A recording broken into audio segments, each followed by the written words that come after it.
Jehovah Shalom. What does that mean? He said, the Lord my peace. Say, correct. The second one is K. The second one is called Jehovah El Elyon. What does that mean? He said, the Lord the Most High. The third one, Mahmoud hooked. Mahmoud looked at them in there and said, the third one, who? The third one is called Jehovah El Rufai. Mahmoud, what do you mean by Jehovah El Rufai? He said, the Lord my bulldozer. Please put your hands together for yourselves. My name has not changed. My name still remains Nenche. Today we are here. Children, Islam is a religion of peace. And Christianity is a life. And Jesus is that life. To take us further here this morning, let's welcome Nigeria's music ambassador. He has done his thing on and off the shores of this great nation, propagating the gospel of life, and he is about mounting the stage to do his thing. Let's make welcome Sam Song.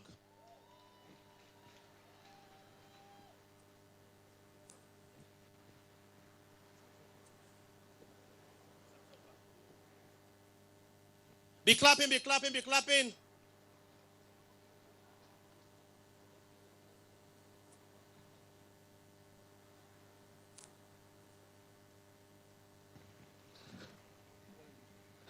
Hallelujah.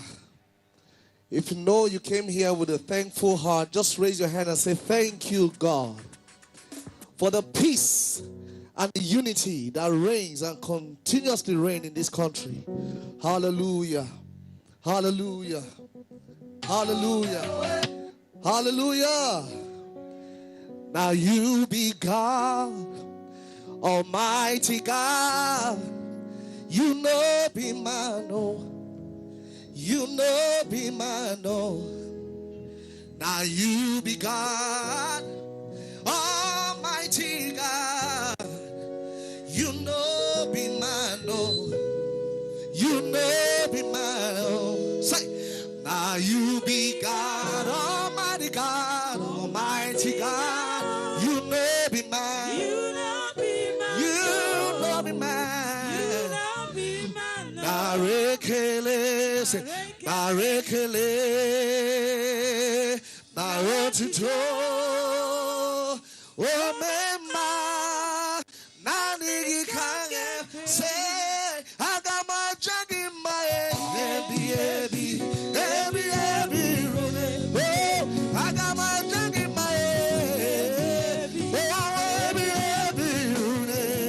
I got my jug in my head,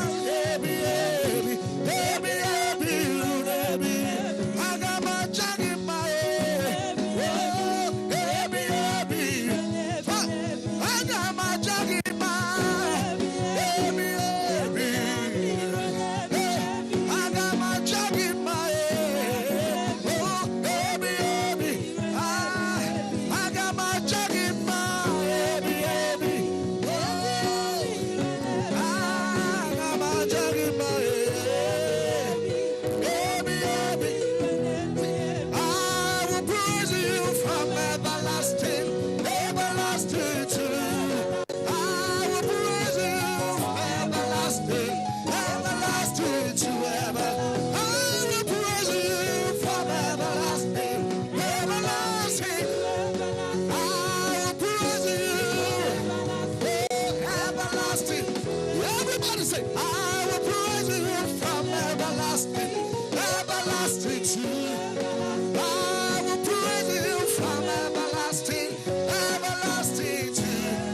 Everybody say, Otogo naga dike naga, Elisakeruwa, Shukunemema, Agabe Pura Hallelujah, Bugara Jehovah, Hallelujah. Okay, everybody put your hands together.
Shout, shout, shout. God bless you. Thank you.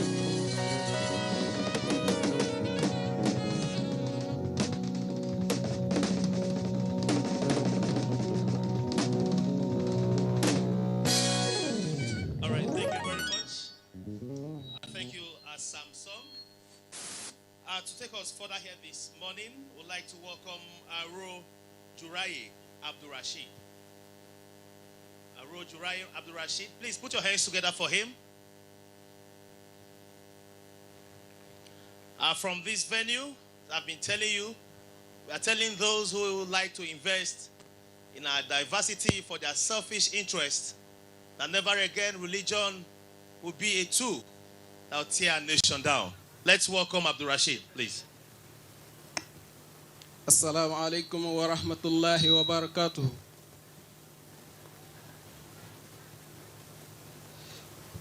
اللهم صل على سيدنا محمد الفاتح لما هغلق والخاتم لما سبق ناصر الحق بالحق والهادي إلى صراطك المستقيم وعلى آله حق قدره ومقداره العظيم صلاة ترفع بها الحجاب بيني وبين رسول الله صلى الله عليه وسلم أتى أراء بعيني وأكلمه باللسان وأسأله ممن أريد لقد كنت في غفلة من هذا فكشفنا عنك غطاءك فبصرك اليوم الحديد كذلك نري إبراهيم ملكوت السماوات والأرض وليكونن من الموقنين فاتر السماوات والأرض أنت ولي في الدنيا والآخرة توفني مسلما وألحقني بالصالحين. Say Amen. Once again, say Amen. Once more, say Amen. Let me start by the name of Allah, saying La ilaha illallah Muhammadun Maulana. La ilaha illallah Muhammadun Maulana. Bismillahi ashkurul murida Maulana wa artaji bi fadlihi al-masida Maulana. La ilaha illallah Muhammadun Maulana. Bismillahi ashkurul murida Maulana wa artaji bi fadlihi al-mazida Maulana. La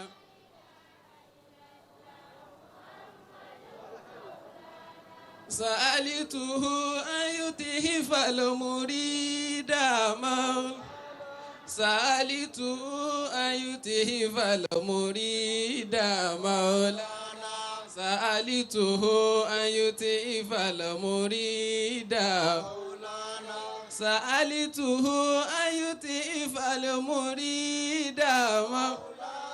من جودي ما أعجز الحديد مولانا. لا إله إلا الله محمد مولانا.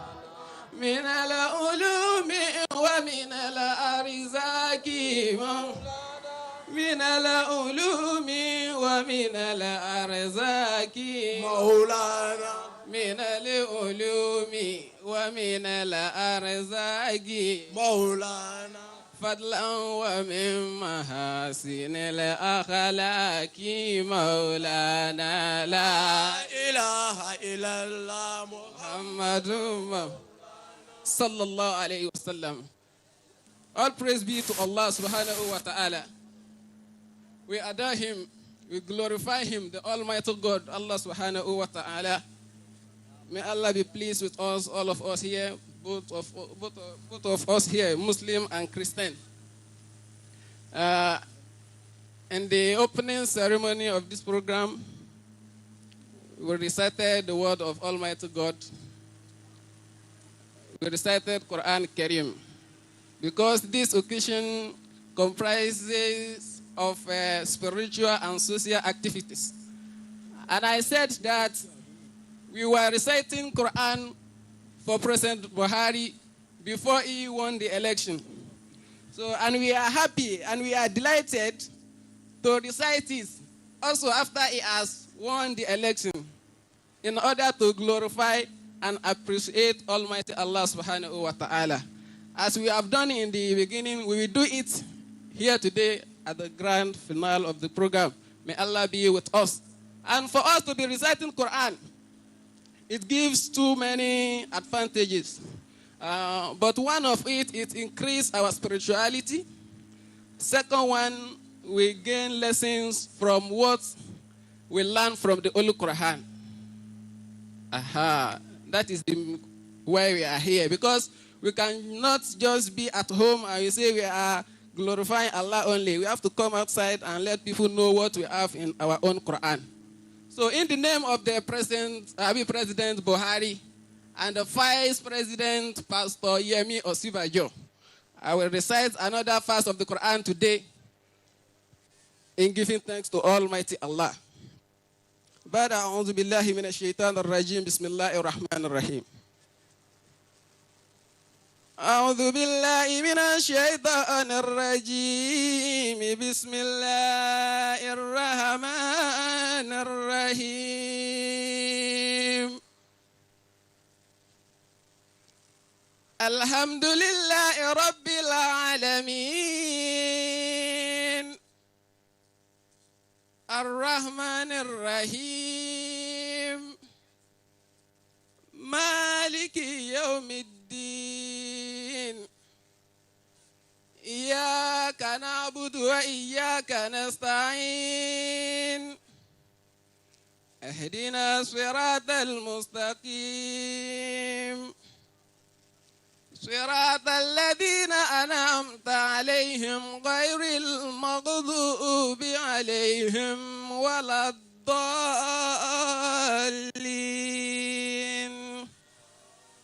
Say Amin. بسم الله الرحمن الرحيم. ألم ترى إلى الملائكة ابعث لنا ملكا نقاتل في سبيل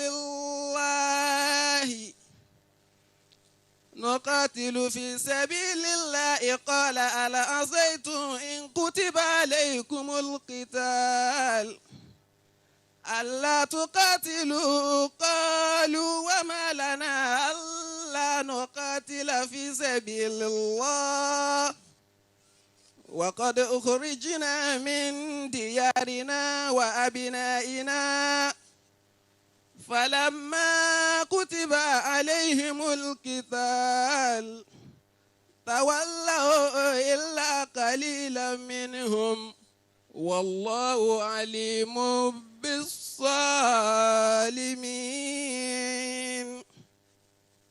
وقال لهم نبيهم إن الله قد بعث لكم طالوت ملكا قالوا أن يكون له الملك علينا ونحن أحق بالملك منه ولم يؤت ساعة من المال قال إن الله اصطفاه عليكم وزاده بسطة في العلم والجسم والله يؤتي ملكه من يشاء والله واسع عليم. صدق الله العظيم. Because of the time, I will go through the transliteration once so that you can leave. So Allah was telling the Prophet Muhammad sallallahu alaihi wasallam, he was narrating to him the history of Bani Israel. That, don't you see Bani Israel, the Israelites, that they were requesting for a king. So by the time they were requesting for a king, they called to their prophets and, pray for us. Let God give us a king. Like we were praying that God give us President Buhari, and Allah gave them. After he has given them all this, some of them, they were not happy again. You requested for a good thing, and Allah gave you. But later, you are not at that gift again. It's not good. But Allah now is telling them that, okay, I have given you the king. I've given you the President Buhari. And they said, okay, is it Buhari that will be ruling us for the 8 years? Eh? No. So Allah said, okay, I've chosen him for you. If you like, take it. If you don't like, don't take it. They said, okay, we are more good, we are better, we have money than President Buhari. We have things than him. We have knowledge more than him. But why do you choose him for us? And Allah say, Inna Allah astafahu alaykum. I've chosen it. If you are thinking it's not knowledgeable enough for you, then we supported him with Pastor Yemi Osibajo. Wasada'u bastata fil ilmi wal jismi. Wallahu yuti mulka'u ma yasha'u. Wallahu wasi'un alim. Allah give his power to anybody he wishes. May Allah grant our effort to recite good things for President Buhari. ربنا آتنا في الدنيا حسنة وفي الآخرة حسنة وقنا عذاب النار. May Allah aid him, be in his help. بحرمة سيد الوجود صلى الله عليه وسلم. آمين. سبحان ربك رب العزة عما يصفون والسلام على المرسلين والحمد لله رب العالمين. All right. Thank you very much. Our brother there, Abdul Rashid. He has a name. Sir, Abdul Rashid, can you tell me that name? I love that name. Aro Jurai. I like that name. The name will good for you to use for password. All right. Thank you, my brother. We would like to call on, before then, we would like to have a prayer for the president and the vice president. That is what we have been doing. But before then, briefly, I would like to call on my brother, who will come up to do his thing. Is known by the name MC Diamond. Please put your hands together for him. All right, ladies and gentlemen, how we do? Okay, please look at your neighbor. If your neighbor is looking good, shout chai. I say if your neighbor fine, look your neighbor, shout chai. To nace wai ka kalle wanda yake zauna kusa da ke ko kai ki ce mata kai. Chai. Yawa. All right, please put your hands together for yourselves, ladies and gentlemen. Quickly, before I continue, how many children do we have here? When my senior colleague, Eneche, was talking about children, I just remember something. I want to ask Unabek, between the children of those days and children of nowadays, who wise pass? You say? Children of those days and children of nowadays, who wise pass? Okay, why you be saying now, children of nowadays, they don't understand sign language like the way we understand those days. How many of you understand this one? If your mama look you, do like this, what does she mean? If she do like this, what does she mean? Enter house, Abi. What if she look you, come close eye, what does she mean? She open her eye, come close eye, what does she mean? No collect, Abi. What if she look you, do like this?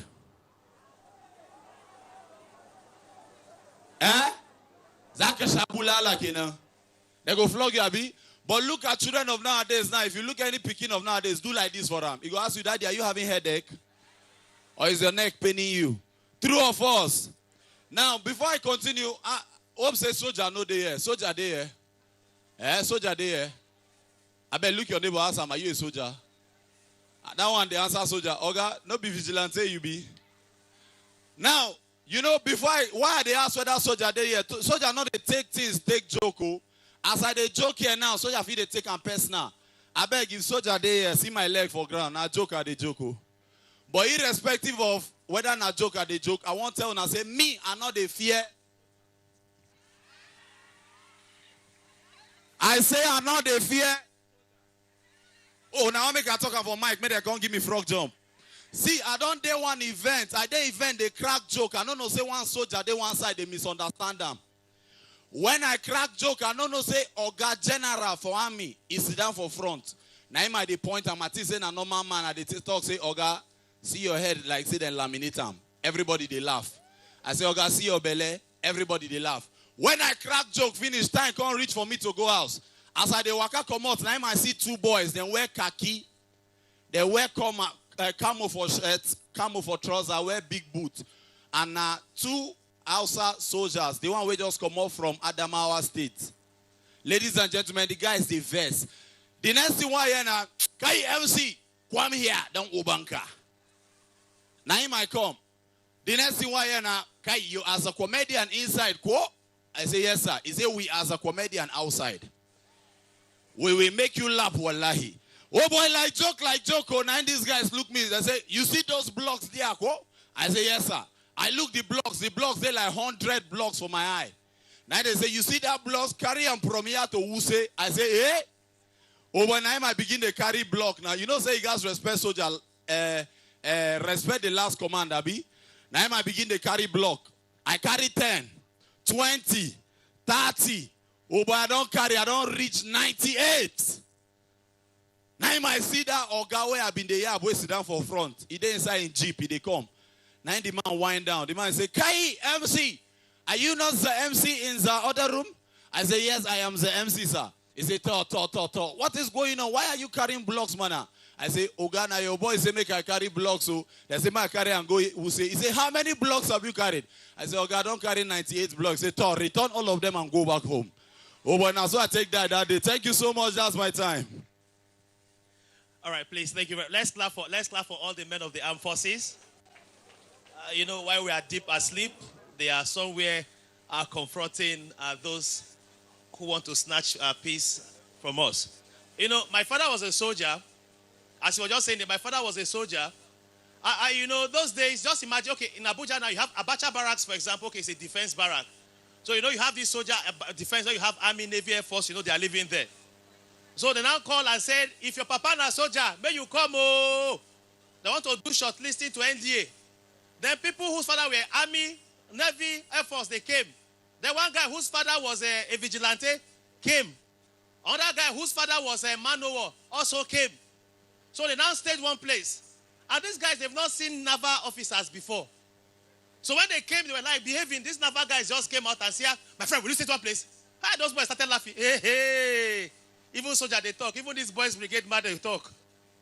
Those guys say boys brigade, he say yes. They catch them, gave them a slap. Pwah! Then the guy started feeling symptoms of army slap. He looked at those guys back and said, come, don't be angry, Oga. Now which battalion you there?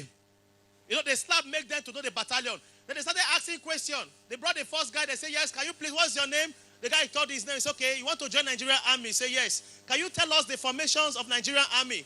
The guy said, okay. 1st Division, Kaduna. Say, correct. 2nd Division, Ibadan. Correct. 3rd Division, Jos. Say, correct. 81 Division, Lagos. Correct. 82, Enugu. Correct. 6th Division, Port Harcourt. 7th Division, Meduguri. They say, correct. You are going to NDA. Shh. They signed. That guy left. The second guy came again. They said, what's your name? He told us his name. Can you please tell us the formation of Nigeria Air Force? The guy said, Tactical Air Command, Makurdi. He said, correct. Training Command, Kaduna. Correct. Logistics Command, Lagos. He said, correct. The guy went. The other guy whose father was, I don't know, he now came. The now said, your papa na soldier? He said, yes. Your papa na soldier? Reply. Your papa na soldier? Reply now. Your papa na soldier? Okay, can you just tell us what these people are saying? When the guy saw gun, the guy said, no, I have a confession. Actually, my father is not Army. My father is not Air Force. My father is not Boys Brigade. He's not Man of War. He's not even Peace Corps. He's not even Civil Defense. They say, who is your father that you came here? The guy say, yes. My papa na Jesus Mopo. When I say, my father Jesus Mopo, say, yes. Say, God's chosen. He say, okay, just stay one place. As that guy was talking, but not before that, let's call this Jesus Mopo in the building. Our God's servants, our time is fast spent. I will conclude that joke. Our time is fast spent. They were going to pray for the president. Why Khalifa Yusuf will close this place. Their prayer will just be like the closing prayer. Let's welcome Archbishop Julius Ediwe. He is the president of the Niger Delta College of Bishops. And also Sheikh Mahmoud Abubakar. You know, in Nigeria recently, when you hear Mahmoud, we are likely to say Yakubu, the INEC boss. But now we have Sheikh Mahmoud Abubakar. Both of them will be coming here to pray. And as soon as they pray, Khalifa Yusuf will take over. They are going to pray for the president. It is wishing your president to fail. It's like wishing your pilot that you are inside the plane, the air to fail. You are safer praying for your leaders. Just do the one that the scripture says you should do. That same scripture says, vengeance is mine. Thank you very much, sir. We have Archbishop Julius Ediwe here, and we'll have Sheikh Mahmoud Abubakar. Jointly, they'll be praying for the president. Accompanying, I have Comrade Okpoku Ogenyi also here with them. Thank you very much, sir.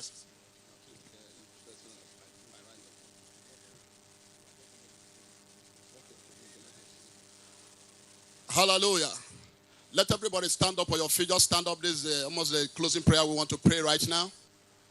Everybody just stand up on your feet.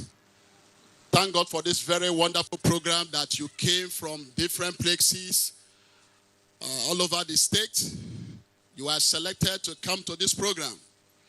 And I want to thank you specially for coming. We have brought this program to our end. We want to thank Mr. President. We want to thank his VAX, Tinubu, the national APC chairman, Ivo Amechi himself, the Minister of Sport. Want to thank everybody. Let's pray. Glory be to God in the highest. Amen. Glory be to God in the highest. Amen. For his mercy endureth forever. Amen. For his mercy endureth forever. Amen. Eternal Father, we want to give you praise. The mighty warrior, Jehovah Kakapipi, the mountain that surrounded Jerusalem, Jehovah Agbadagburu. We want to say thank you for this wonderful program you have brought to an end. For 3 days now, we have been here praising and thanking you for the victory you have given to our Mr. President. The victory you have given to us in this country. And Father, I pray as we depart in this program here today, that victory will never end in our life. As you go back to your home, victory will not end in your family. As you go back to your home, anywhere you step in this country, victory celebration will begin. I pray that the victory of Mr. President will never come to an end, but we continue forever in the name of Jesus. I pray for everyone in this country that peace will reign. In our religions, peace will reign. As long Christians and Muslims have come together in this manner to stand and pray 40 days in fasting and rounding up in thanking God 3 days, I want to say that victory will always be our portion. Thank you, Father, for all you have done for us in this country. Have your way, O Lord. As we go back to our place, I cover you with the blood of Jesus. You will go in peace. In Jesus' name we pray. And let everybody shout a wonderful amen. Now, can you share the grace together? The grace of our Lord Jesus Christ, the love of God, and the sweet fellowship of the Holy Spirit rest and abide with us now forevermore. Amen. Surely, God's goodness and mercy shall follow us all the days of our life, and we shall dwell in the house of the Lord forever and ever. Amen. Assalamu alaikum wa rahmatullahi ta'ala wa barakatuhu.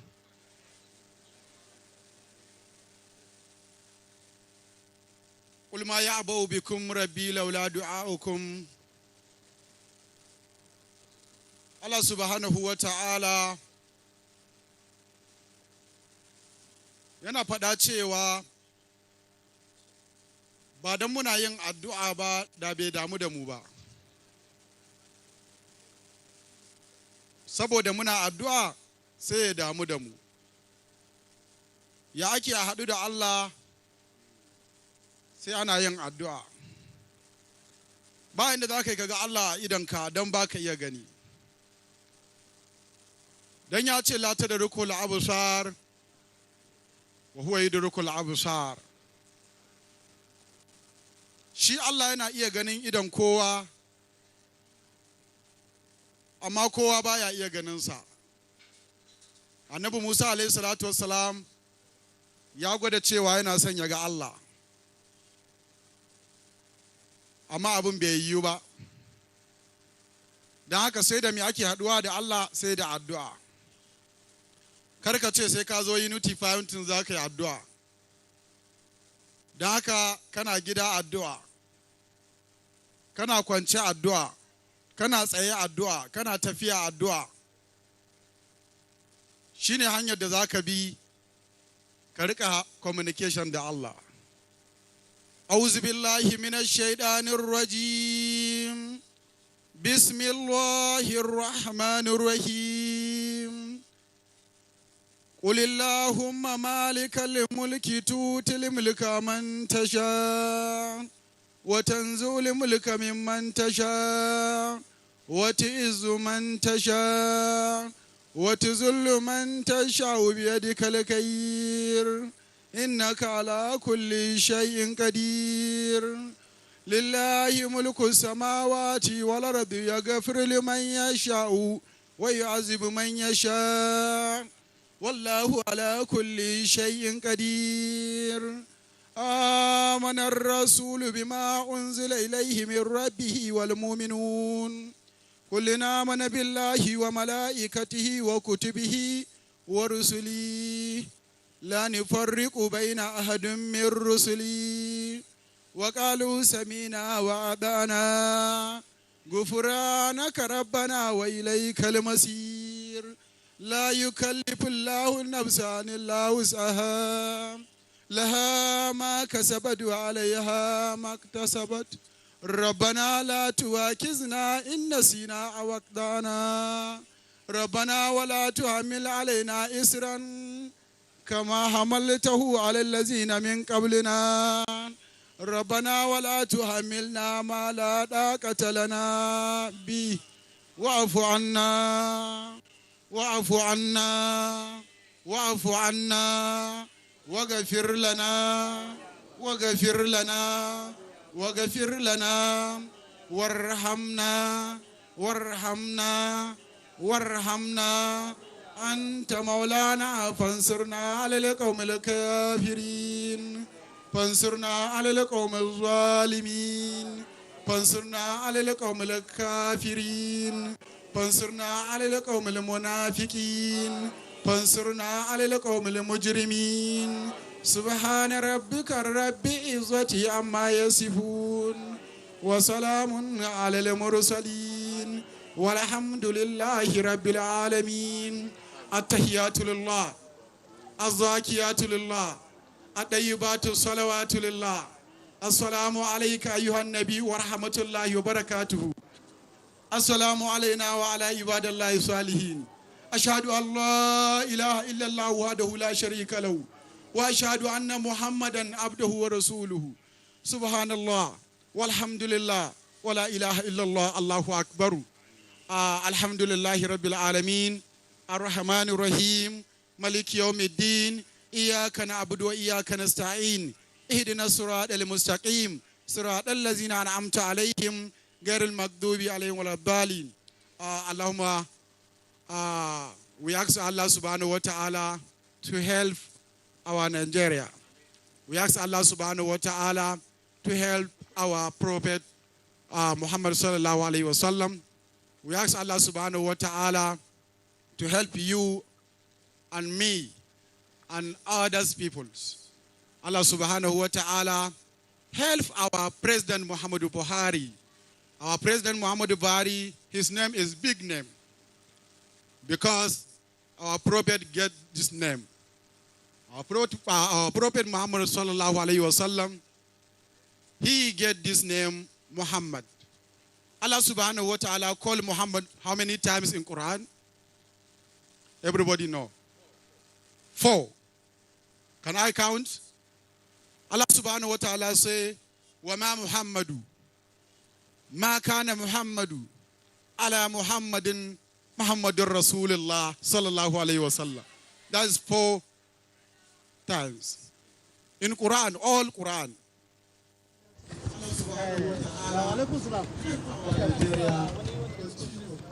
To continue to move up It's okay.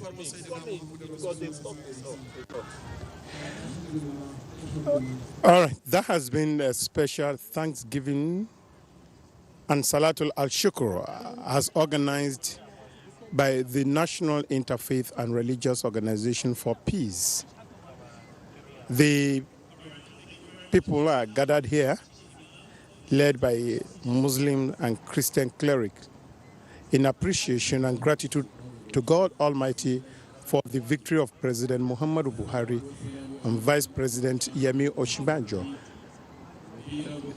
for their successful re-election. The people here are saying all glory is to God the Almighty for giving Nigeria a man of integrity, a human, and honor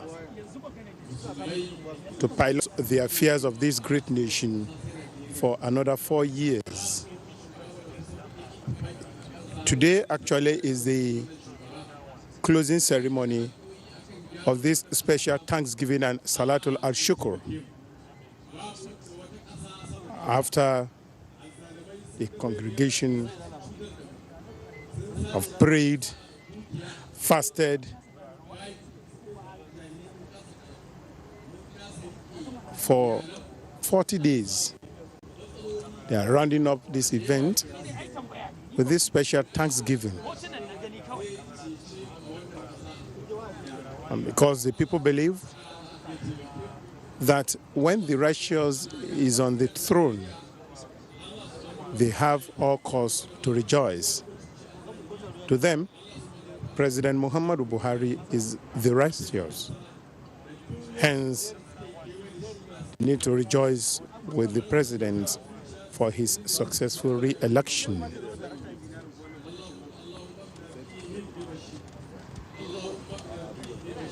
The event featured various renditions from the glorious Quran and the Holy Bible, led by Sheikh Mohammed Sani and Bishop Sunday Garba, who are both co-chairmen of the National Interfaith and Religious Organization for Peace. He said, man, being Nigerians, I won't use Chinese, greet them. If I greet them for that Chinese, we could just interpret, give them, so I bring this guy up now.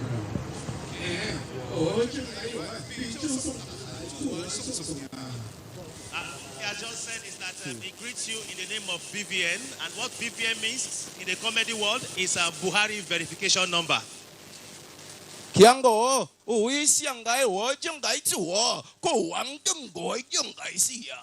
Bros, as I did like this, they can't hunger away, they worry me. Anybody who water they may bring a combo.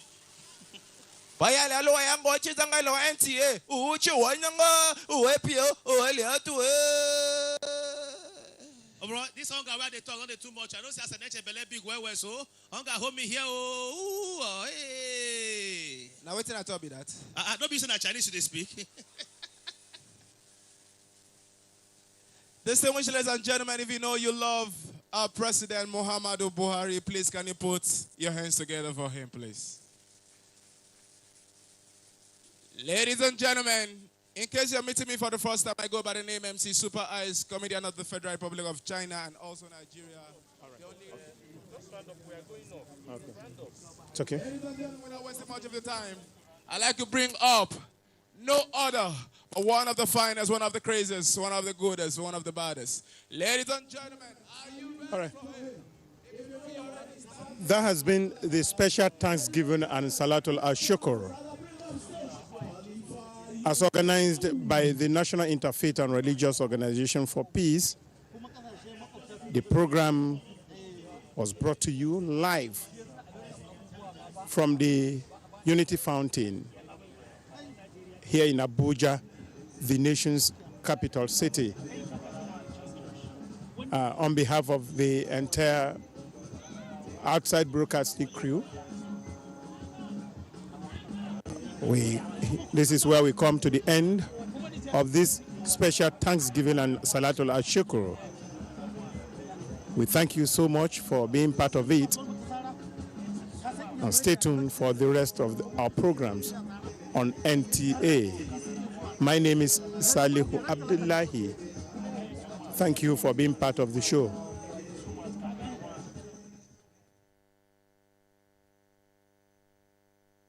Slavery is an evil practice abolished all over the world over 200 years ago.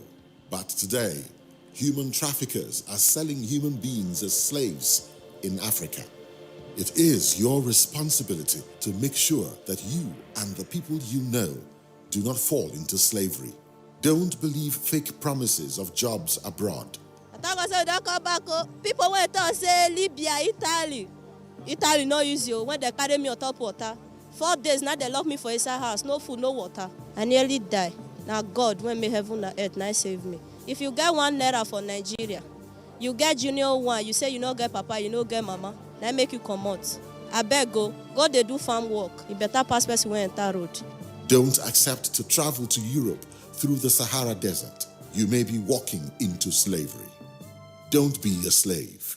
This is a public service announcement brought to you by NTA. In the beginning was a dream. To the concept of migrating from the analog to the digital system. NTA has 8 network channels. Before then, all our content were competing for one network. As we go on, we are very specialized. We have the parliament, entertainment, languages. Each and every one of them has its own identity that caters for a particular group of audience that cuts across the nation at large. Driving the dream in a language you understand. Get a channel that's adapted to your local needs. Taking you along every inch of the way. NTA multi-channel, a network within the network. You can't beat the rich. You are watching NTA, Nigerian Television Authority.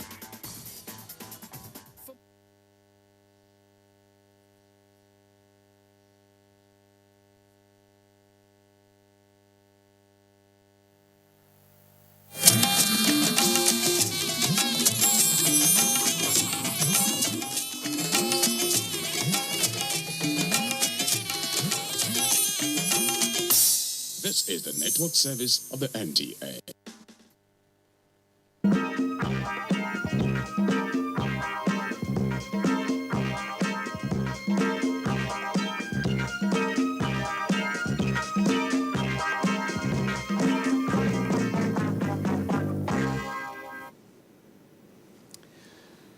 As winners and supporters of the February 23 presidential and National Assembly elections continue to celebrate their victory, the Nigerian voters are preparing for another round of elections. This time around, the election is for the governorship and House of Assembly polls. Now, unlike the State Assembly poll, the governorship election will hold in only 29 of the 36 states of the Federation. Now, this is due to previous judicial decisions which made the governorship election in the remaining 7 states to be staggered. That's in accordance with the time of the court decisions. Now, these states are Kogi, Bayelsa, Edo, Anambra, Ondo, Ekiti, and Osun. Available statistics from the Independent National Electoral Commission, INEC, show that 1,068 candidates are contesting for the governorship election, while 14,785 persons are vying for 991 state constituency seats in the country. So, what are the issues that will shape the March 9 general elections? What are the peculiarities of this set of elections? Are the electorate ready to return to the polling units to elect their leaders at the state level? Are we likely to see improvements in voter turnout? Are we going to witness a reduction in the number of void votes this time around? Could the number of candidates, for instance, Imo State, which has 70 candidates contesting for governorship election, pose a challenge to the electorate in their choices? Now, would the issue of court orders at the last minute constitute a challenge to the election management body, and the electoral process. These are some of the talking points as we resume our Nigeria Decides broadcast for the second and final round of the 2019 general elections. I am Cyril Stober. You're welcome. In the next few days, Nigeria Decides Studio will keep you abreast of the developments from various states of the Federation pertaining to the governorship and State House of Assembly elections. And joining me in the studio to analyze the election is May Nasara Kogo Umar, an international analyst on democracy, good governance, and nation building. Thanks for joining us, May Nasara. It's a pleasure to be with you. Now also in the studio is Lukman Adefolahon, Senior Program Officer, Center for Democracy and Development. It's a pleasure to have you with us. Thank you for having me. All right. Now, in his usual way, just before the elections, Nigeria's president has spoken to the voters, and this message he had for them was on the import of the coming elections. He did that just before the presidential and National Assembly elections. And this time around, as we build up to the governorship and state assembly elections, he has spoken to Nigerian voters again, talking about the import, the essence of this set of elections and their conduct. Let's refresh our minds on that message. The second and final phase of the 2019 general elections comes up on Saturday, March 9th, with Nigerians voting for governors and members of the houses of assembly in the states. Let me once again extend my condolences to the families of those who lost their lives or sustained injuries as a result of accidents or criminal violence during the elections.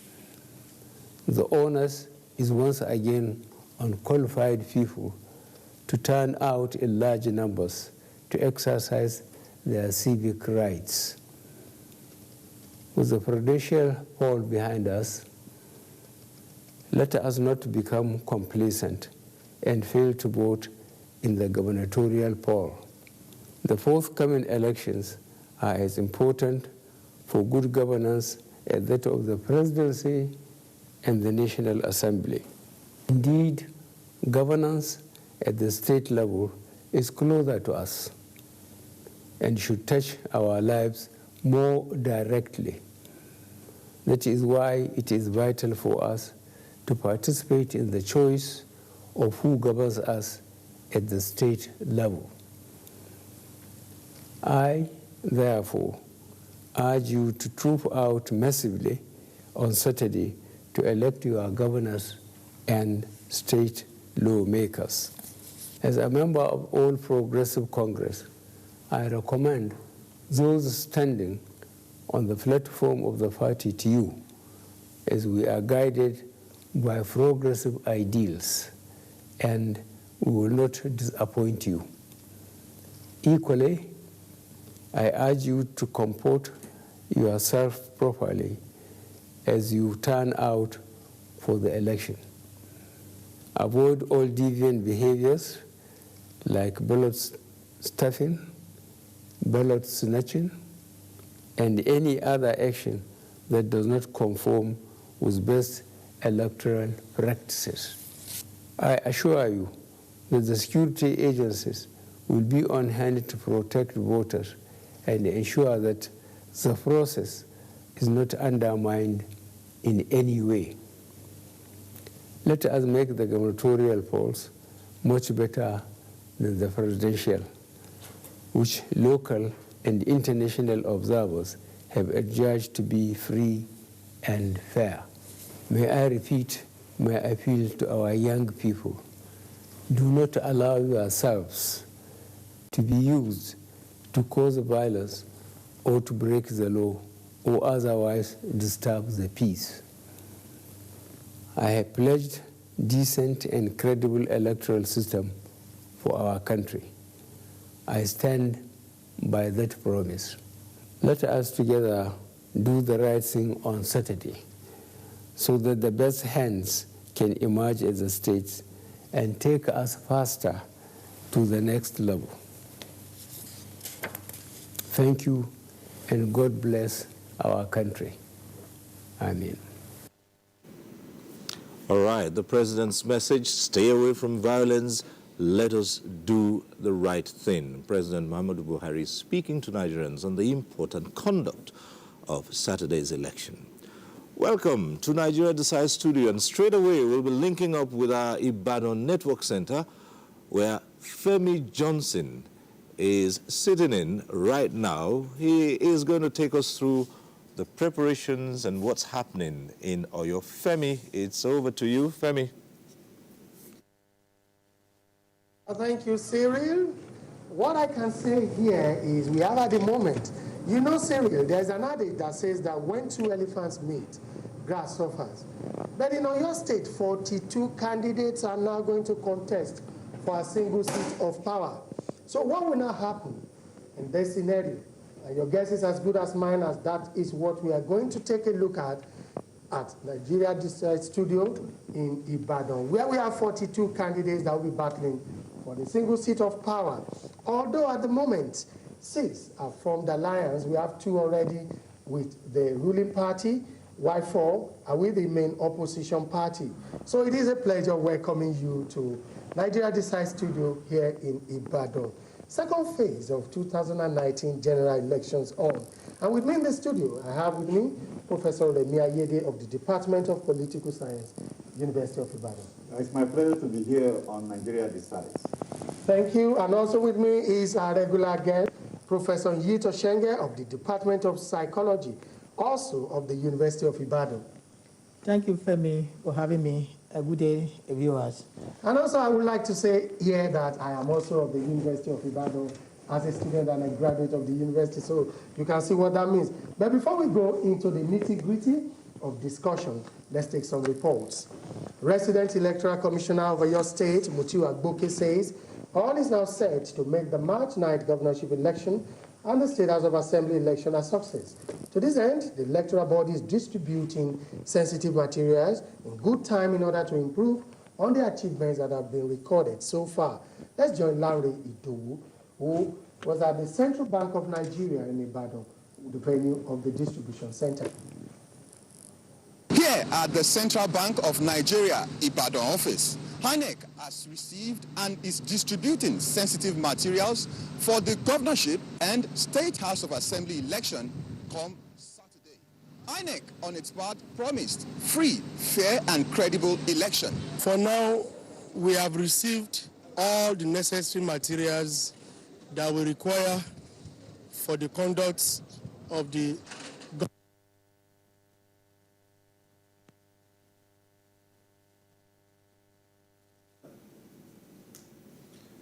All right, we lost some signals briefly, but I think we're back right now. Femi, you back with us?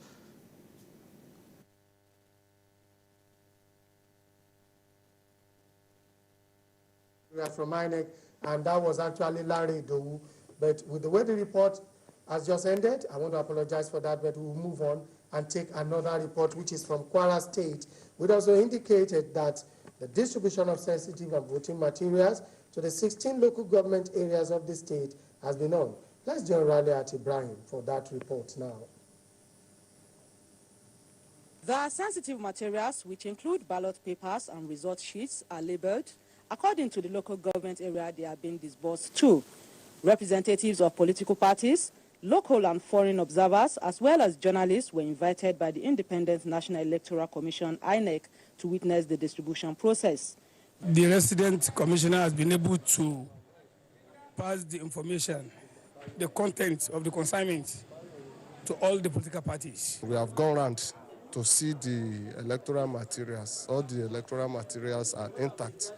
They have allowed everybody to see what is going on. So one is encouraged. The state's resident electoral commissioner, Malam Atairu Madami, said the lapses observed in the February 23rd presidential election has been redressed, and the commission is set to conduct a better election on Saturday.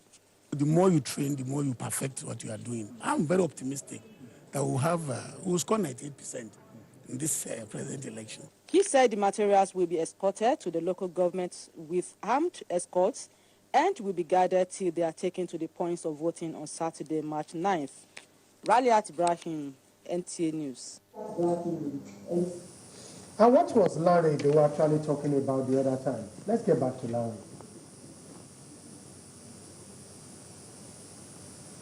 Here at the Central Bank of Nigeria, Ibadan office, INEC has received and is distributing sensitive materials for the governorship and State House of Assembly election come Saturday.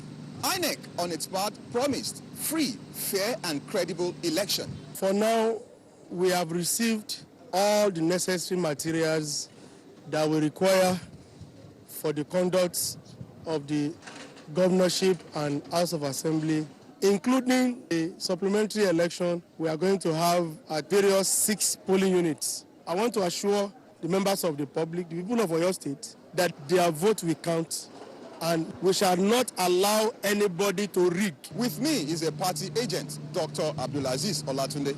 To the best of our ability and to the best of what we are being shown, it's transparent enough.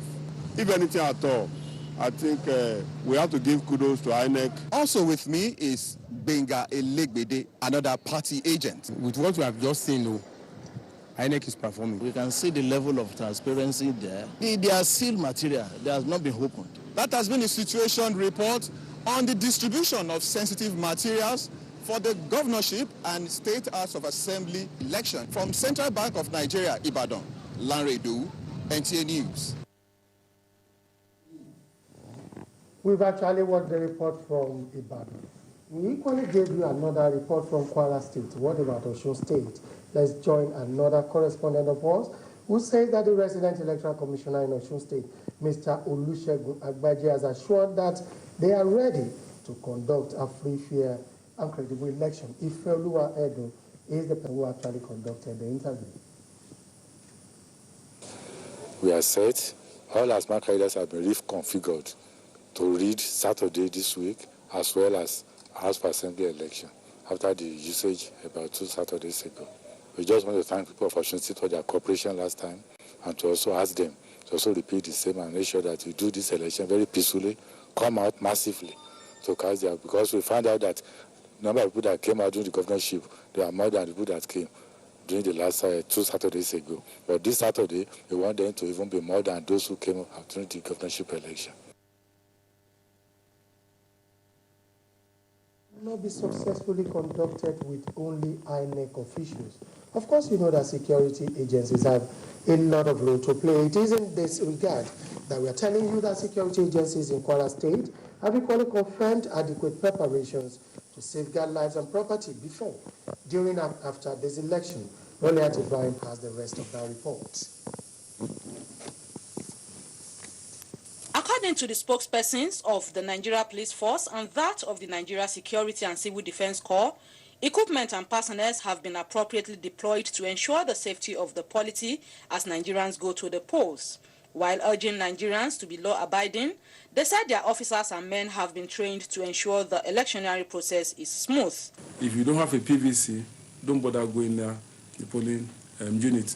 The police, like I said, is ready to provide security for everybody. We are going to be as civil as possible, but our civility does not prevent us from enforcing every order, especially restriction of movement order will be enforced. Request of them to be law-abiding, to cooperate with security agencies in the area of sharing prompt informations, and as well as going about their civic rights without fear of any kind. They called on electorates to obey electoral laws and not perpetrate any act that will be tantamount to disrupting peace. Raliat Ibrahim, NTA News. And if that is what Kwara State security agencies are saying, what about the Commissioner of Police in Oyo State, Shino Ulukolu?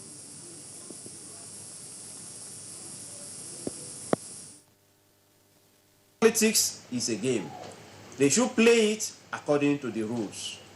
And in a contest of two. One will win, the other will lose. But let me appeal to our people that they should understand that if you lose today, you might win tomorrow. If you win today, you might also lose tomorrow. But the fact is, they should endeavor to maintain peace. And if there is any need at all to be aggrieved of about the situation, then they should pursue their issues and matters in the court of law.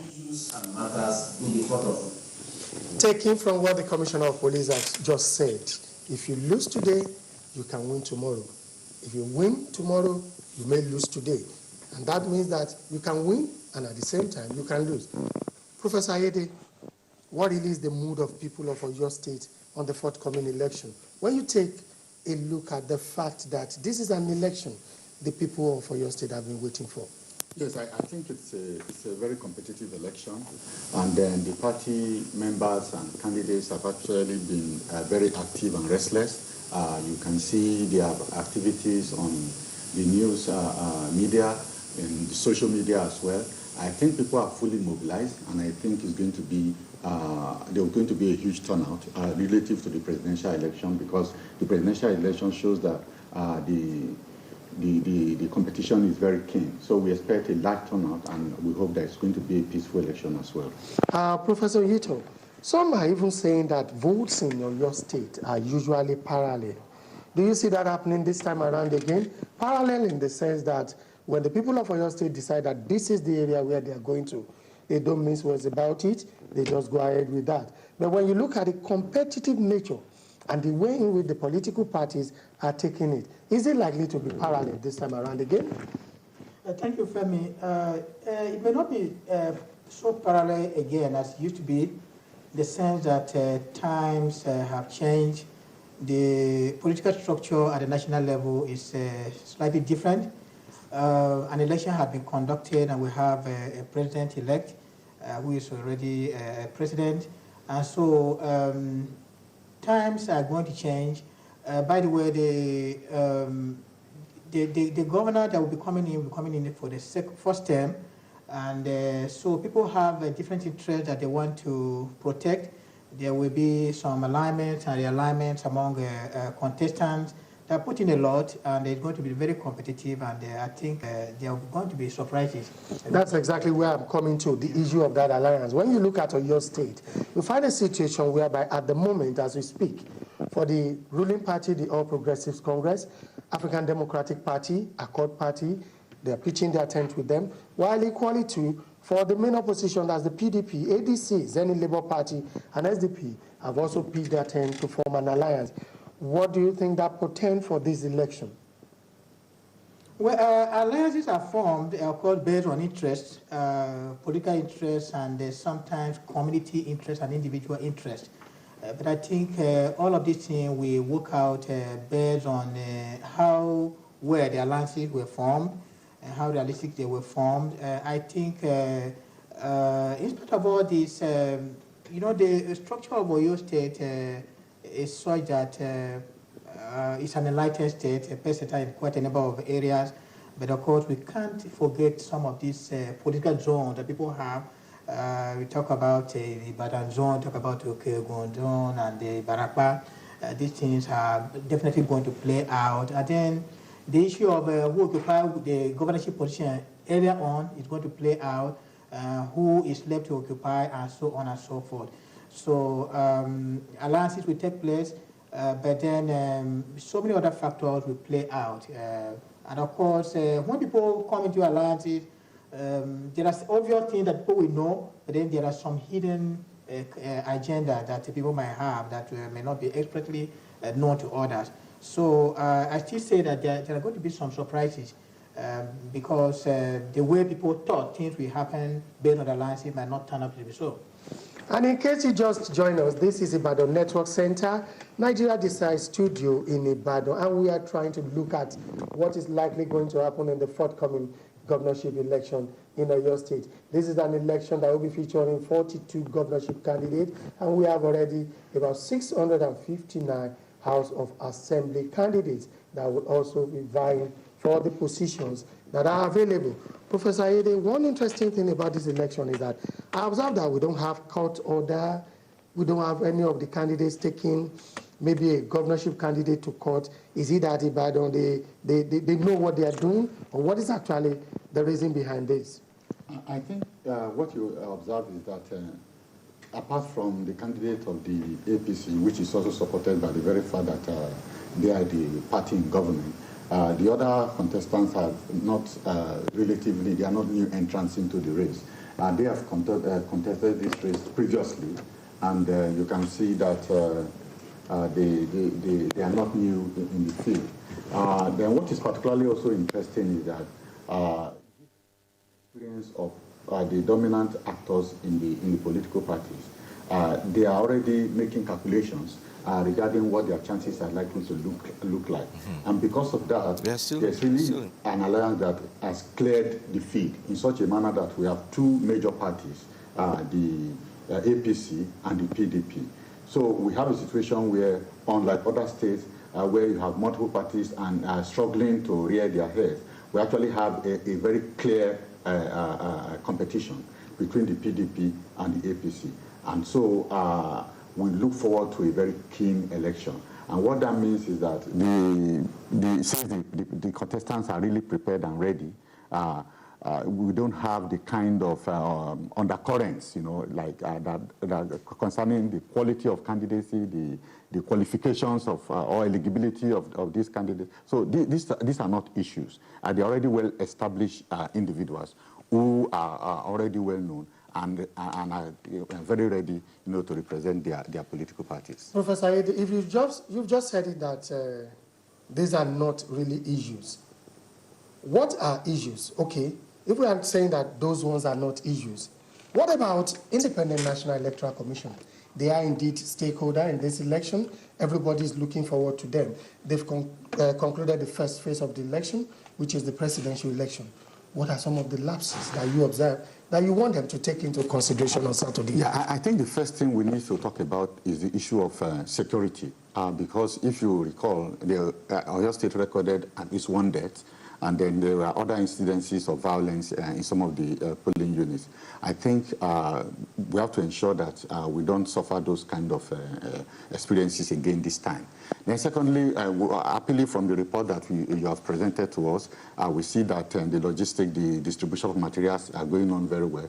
We hope that the smoothness which we have experienced so far will continue tomorrow, because it is the deployment of materials tomorrow morning, you know, I mean, on a Saturday morning, on time for the election, that becomes very significant. Because once materials and personnel don't get there on time, then there will be some delay. And when you have delays, it creates apprehension, you know, and people begin to suspect and distrust the process. So we look forward to a situation where those lapses in terms of the movement of personnel and materials are done very swiftly and timely in a manner that will create immediate confidence, you know, on voters. Let me also take Professor Onyito on that. What are some of the lapses that you observed in the last election that you feel on Saturday we should clear it? Well, I think the issue of overvoting, it may not have been pronounced in Oyo State, but it's an issue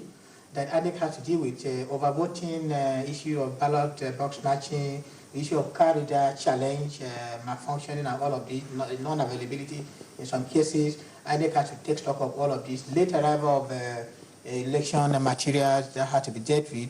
And the issue of welfare of staff, particularly ad hoc staff, had to be really looked into. INEC had to take stock of all of these. INEC has to look at its strengths and weaknesses, as well as opportunities and threats, and deal with these issues so that those lapses that were observed last time will not be in place again, so that we have a credible election. Because when these things are in place and the elections are credible, then people trust that result more, and then there's less apprehension.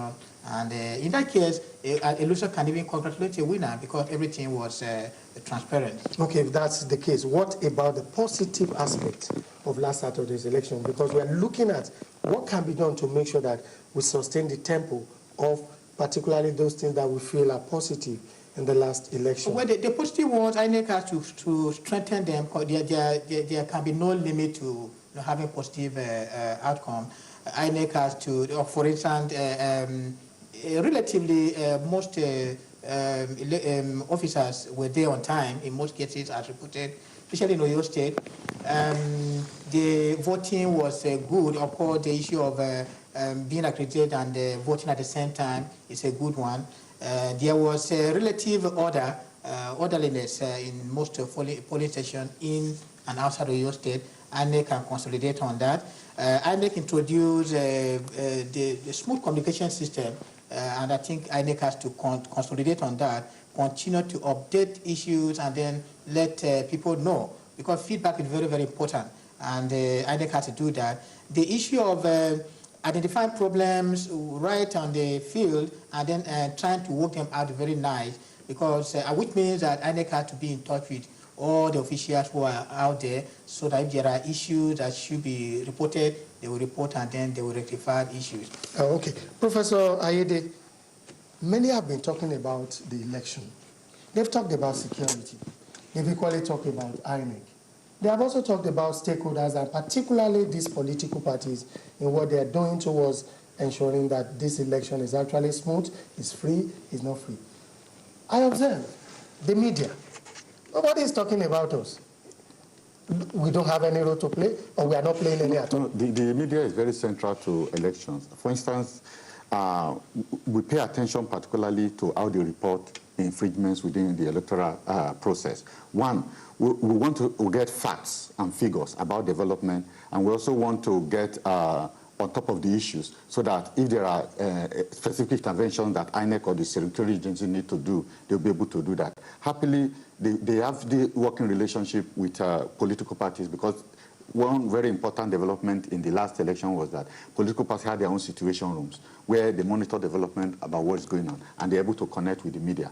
And we have that kind of situation which enables us to get on-the-spot information about what's happening, so that INEC can intervene. It's important that we have this kind of stakeholder collaboration, so that what is reported is actually what is on the ground. And we also want a live report of what is going on, so that as the election process unfolds, we are able to monitor the process and ensure that issues that would derail or create challenges for the electoral process are immediately taken care of. I think that's where the media is particularly very important.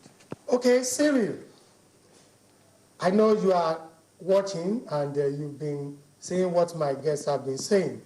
I don't know if you have questions for my guests here, but before you do that, there are two questions I have for your guests that I want them to critically examine and take into consideration, because Saturday's election is vital to us in Oyo State. The first one is this.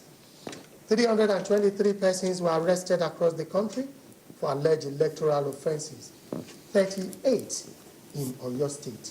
And when you look at the election in Oyo State this time around, everybody is talking about it. Marketmen, traders, businessmen, even at most newspaper stands, it is a subject of discourse. What can we do? Because of the stake that is in that election on Saturday, what can we do to make sure that we reduce electoral offenses? That is the first question for your guest there. And equally to the second question is this. Why is political office becoming attractive? What is that thing that is making this office to be very attractive? Look at it here. In the presidential election, we talked about some 70-something candidates. In the governorship election here, 42. You also talked about a particular state that is having 70. And in the House of Assembly election that we are just having not up to 20 seats, we are having about 659 in Oyo State. Why is it so attractive? These are the two questions for you first, before we now take your questions in case you have any. All right. Okay, well, sure. May Nasara and and Lukman are right here, and they heard you clearly. So, yes, the issue of those arrested on electoral offences, like Femi said there, 300, over 300, but 38 from Oyo State. Exactly. Yeah, I mean, no, go ahead. Yes, it is not surprising, really, because Whereas the Electoral Act, when you look at it carefully, Section 29, subsection 3, predicates on the INEC the power to superintend general security apparatus regarding election generally. INEC is important. You have the power, but you don't have your own policemen, you don't have your own law enforcement agents. So it's a gap. Based on that gap, how do you fill the gap? You have to bring in the police and other security agencies. The same Electoral Act, if you take it, for example, Section 24, Section 26, and Section 60 of the Electoral Act made various provisions. For example, the first one has given the police the power to arrest whosoever they see in the process of committing offense without the necessity of going to look for warrant of arrest. And the Section 27, 26 and 27 give them the power to detain. And Section 60 gives them the power to instantly penalize there in order to serve as deterrent, to avoid the technicality of saying we want to arrest, we want to arraign, we want to frame charges, we want to investigate, we want to finally convict somebody. And then clearly, if you look at it, I must commend the police. They have done the arrest, but by virtue of Section 150 of the Electoral Act, it is the power of the Independent Electoral Commission to prosecute. So, and they don't have the prosecutory apparatus. In other words, they don't have the personnel. So that is the reason why they have to bounce back to what the Constitution says.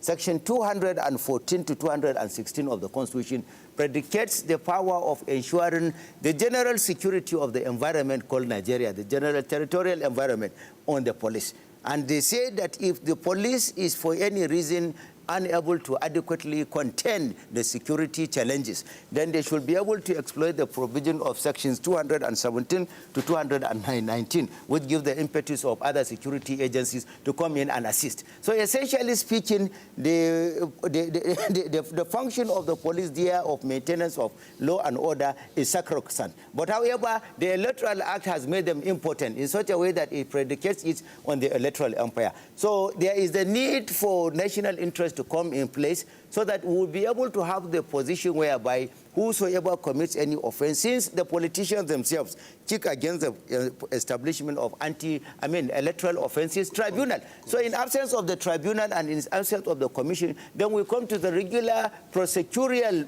power of the police. Okay. But we have to be careful in that, because the issue of state interest will come in, and probably the attorneys general will use their power of nolly prosecute and stifle the success of prosecution there. Okay. So what I want is, let us see examples of prosecutions immediately. You don't need to wait until after elections. Well, look what. Yeah, I think I agree with my colleague Minasara, yes. And I think it is high time the government agencies need to synergize and work in the interest of the country. What average Nigerians want to see is that sample that can serve as deterrent, as Minasara mentioned. From these 38 alone from Oyo State, we want to encourage police to take immediate action and let Nigerians see it that we are very serious about punishing those that are disrupting the electoral process in Nigeria. Because if you have 38 from Oyo State, Minasara said it's not surprised having this number. I'm surprised, because if you should have 38 from a state, by the time you multiply it by 36 plus FCT, it means we'll have even have more than 323. And that is why I think there is need for Nigerian police force to work with INEC and invoke the provision of the law and punish those offenders so that it will serve as deterrent for others that may think of doing that. Okay. All right. Well, there's also this issue which Femi raised, and I want to come back to you in Ibadan. Yes, we have that in mind, and that's talking about the number of those jostling for various government houses across the states. And for you there, Femi, 42 elephants. Whoa, on the political turf there, that's quite a lot, and you'll have to be contending with that kind to ensure that the grass is not damaged there. And yes, we've had about 70. So again, from that perspective, yes, you say alliances have been formed, but alliances have been formed, 42 into how many? Well, from what we have here, Cyril, at the moment, we have only 6 that have actually formed alliances. I mentioned it earlier on that for APC, we have 2 political parties that have signed an agreement to also ensure that they vote for APC, and that is actually ADP and Accord. And also for PDP, we have Zenith Labour Party. We equally have 2 other political parties, and that is actually ADC and SDP. Even though some of the people in ADC, some of the House of Representative members who, according to the report that we had, say, well, they are still thinking about it. It's not that they've totally relinquished it or they've gone to a particular party, either it's APC or PDP, but that they will be coming out with something within the next few days. But since you are coming back to me, let me allow my guest here to talk about it, because you are saying 42 candidates. Yes, we know we have 42. Yes, we know about 6 have formed alliances. But for you, Professor Ayede, what do you have to say about you know something, historically, in Oyo State, you normally, even if when Femi, if you can hear me. 8 major parties, all right, it's about 5 parties that usually record a significant number of votes.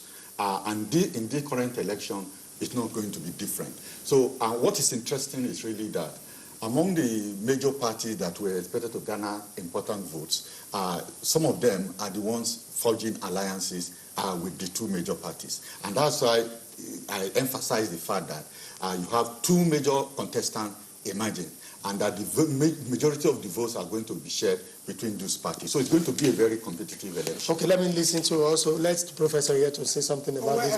Thank you, Femi. I think the issue starts even with the number of political parties that have been registered. So many, and it means that there's enough political space for people, so people have to contest in those political parties. But before then, let me say that for many, and that's a reality, elections are like investment in this country. People are actually trying to invest. It is not so much about service completely yet. We are getting there, but we are not there yet. I know that some people come so that they will have an opportunity to gain access to power and then do certain things that they want to do. But ultimately, we're going to get there, especially when the number of political parties are streamlined and when people begin to realize that we are going into political position to serve and not to get ourselves rich, and so on and so forth. Let me say, Professor Rito, thank you very much for joining us from Nigeria Design Studio here in Ibadan. Equally to Professor Ayede, thanks so much. But Cyril, yes, while I'm handing over to you, yes, I want you to realize that we have not talked about that issue of what is attracting politicians. And right. the proposal I will be giving you while I'm going is this. In the last presidential election, it was observed that some INEC personnel were overwhelmed by security agencies and thugs recruited by politicians. What can the security people do to make sure that this time around, those ballot boxes are not snatched at various polling units? Because what they do now is this. When they know that a particular party is actually taking the lead in that polling unit, they come to the place, storm there, get the ballot box, and get it burnt. Okay. And destroy it. Because they know that INEC will not be able to count whatever it is that is coming from there. That is the proposal for you. Okay, fine. Yes, and just as we let you go, just one thing, we'll keep that in mind. But just as we say bye to you and your guests, let me just clarify. Did you say that you had just about 20 seats in the State House of Assembly? Is that figure correct? Just 20 in the State House of Assembly? No, it's 33 seats. 33 seats. And you have about how many who are vying for those 33 seats? We have about 659 vying for it. 659. Okay, we'll keep that in mind too, and we'll also bring up that issue. But thanks for coming on. We'll check in. We'll check in with you at a later time. But thank you very much to you and your guest, Femi. Because right away we're going off to our Lagos Network Center, where we should be linking up with yes, good. Bayo Adewusi is right there. And hello, Bayo. How is it happening in the Center of Excellence? Update us on what's going on there. Thank you very much, Cyril, hello and welcome to NTA Network Center of Nigeria Decides. My name is Bayo Adewusi. The first phase of the general elections, the presidential and National Assembly elections, have been done and dusted. In Lagos, however, reruns will take place where disruptions were recorded during the last National Assembly elections. Reruns will take place in 76 registration areas and 148 polling units. The next phase of the 2019 general elections is the gubernatorial and House of Assembly elections, which hold on Saturday, the 9th of March. The race for who becomes the next governor of Lagos State involves 45 candidates, while 589 candidates are jostling for 40 seats in the Lagos State House of Assembly. Polling will take place in 8,462 polling units. There are 3,699 voting points across the 20 local governments and 37 local government council development areas.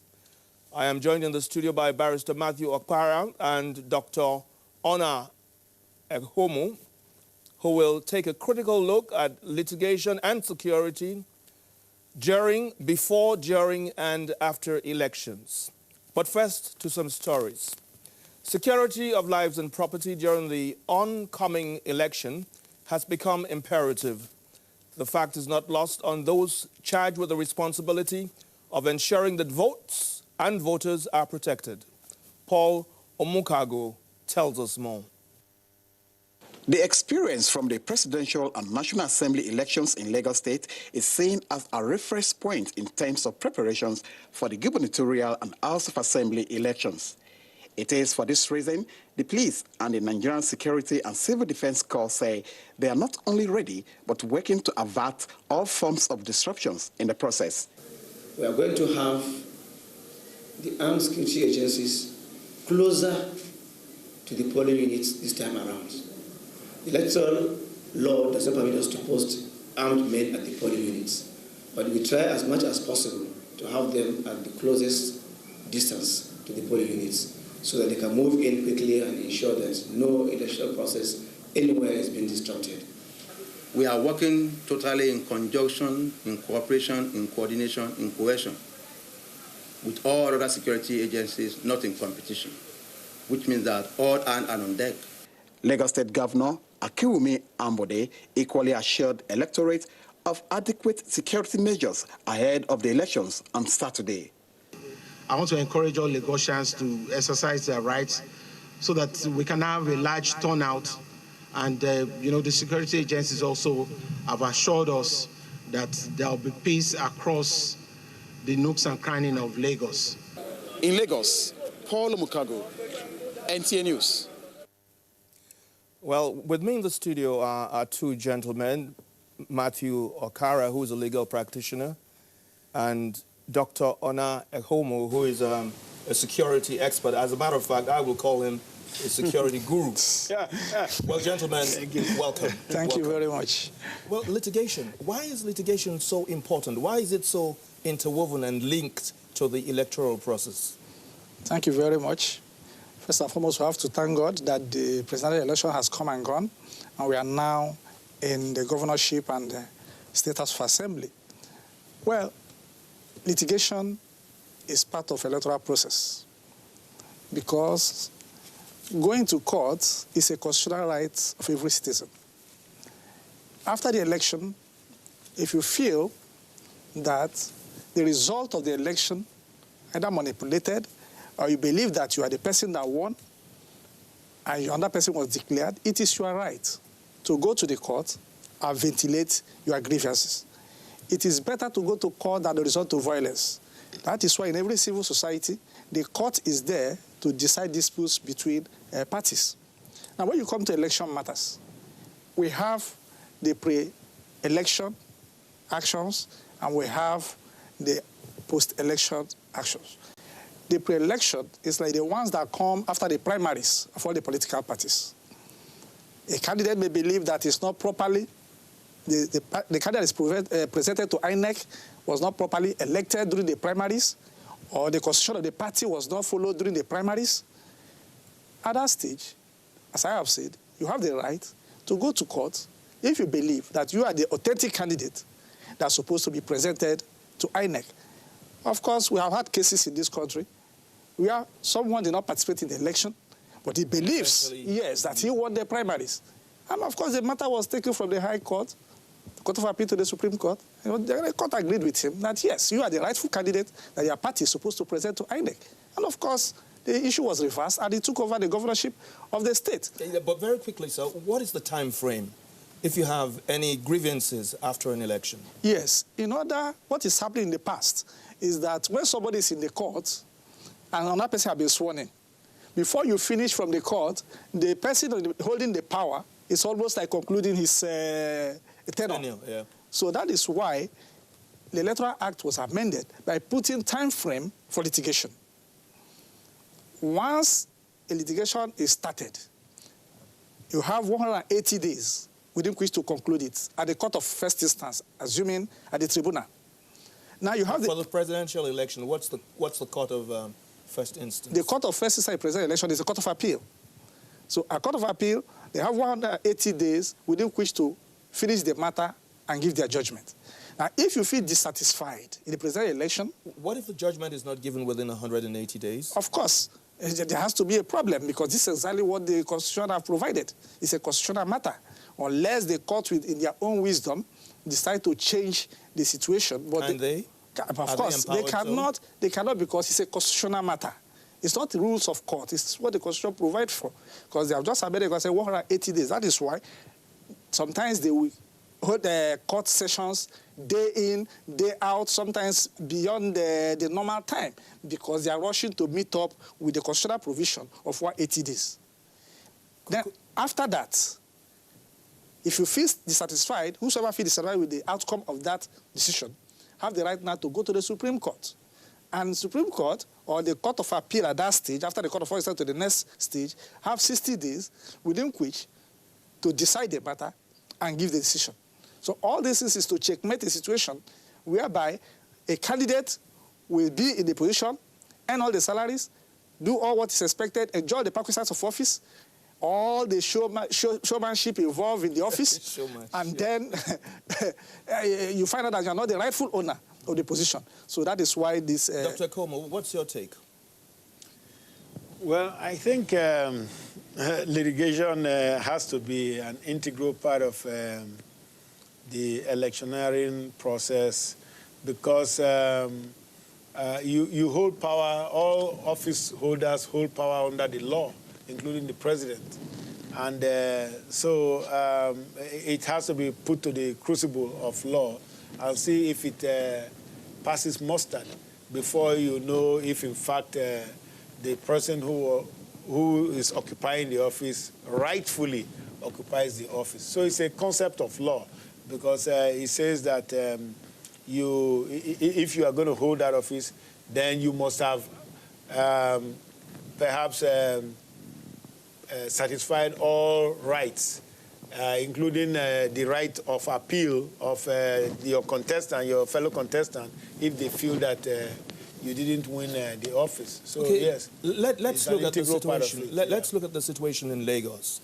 We're preparing for the gubernatorial as well as the House of Assembly elections.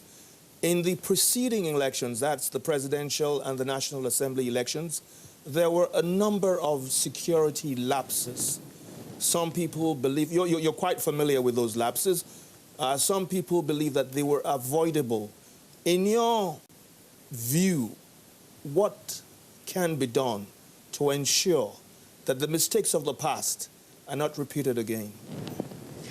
Well, the CP in Lagos State, Mr. Zubairu Mwazu, has made some adjustments.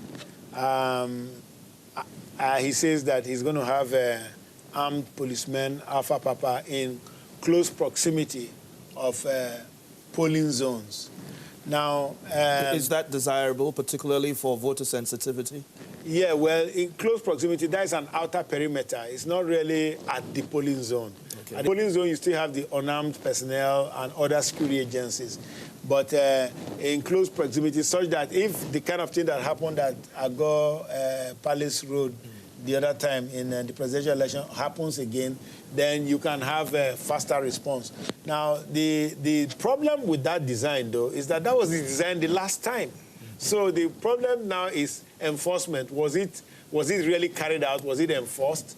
Did the police authorities, the people who were overseeing, those places, the various polling units, were they actually enforcing the design to the letter? Because this was the design the last time.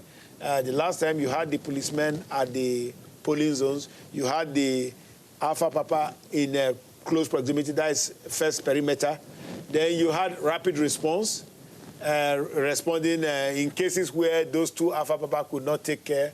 Then you had the military on checkpoints on the roads, on the major roads. So that was the design the last time, and that's the design again this time. But the CP has promised that the policemen in that first outer perimeter will respond much more quickly than what we saw last time. So is there enough synergy between the police, other security agencies, and people like you who have a lot of knowledge and experience of security? Well, I think perhaps through a medium like this, sharing information, there could be some indirect interaction.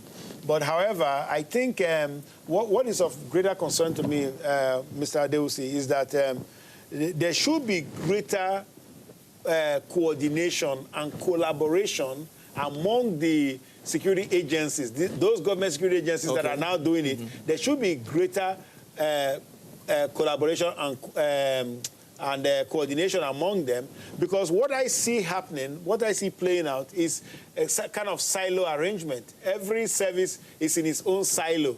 But just now, I think in that report that your correspondent gave, the man from Civil Defense was saying that he's working, Civil Defense, they are working in conjunction with the police agency and other security agencies. That's good. But police is the lead agency. Police is the lead electoral agency. matters, in election matters. It is acknowledged as lead agency. And this is why it behooves them to, in fact, pull together the other agencies and work much closely with them in terms of planning their operations and implementing security operations during the election. For example, why can't we anticipate that after the vote that somebody can go and set fire to an INEC building like we saw in Osun State? I mean, that is so... It's just there. It's in the public glare, and or what we saw even before the elections, where some INEC buildings were touched when they had these electoral materials in there.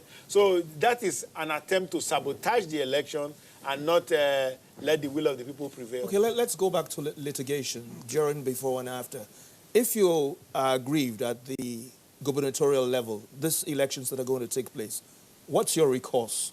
Yes. After the election, if you feel aggrieved, you have to go to the tribunal this time. Because when it comes to state, tribunal is set up to look into electoral grievances. Then after the matter, if you feel you lost and you believe you still have a good case, you have every right to appeal. The appellate court is there to look into your problem. So it is a fundamental right.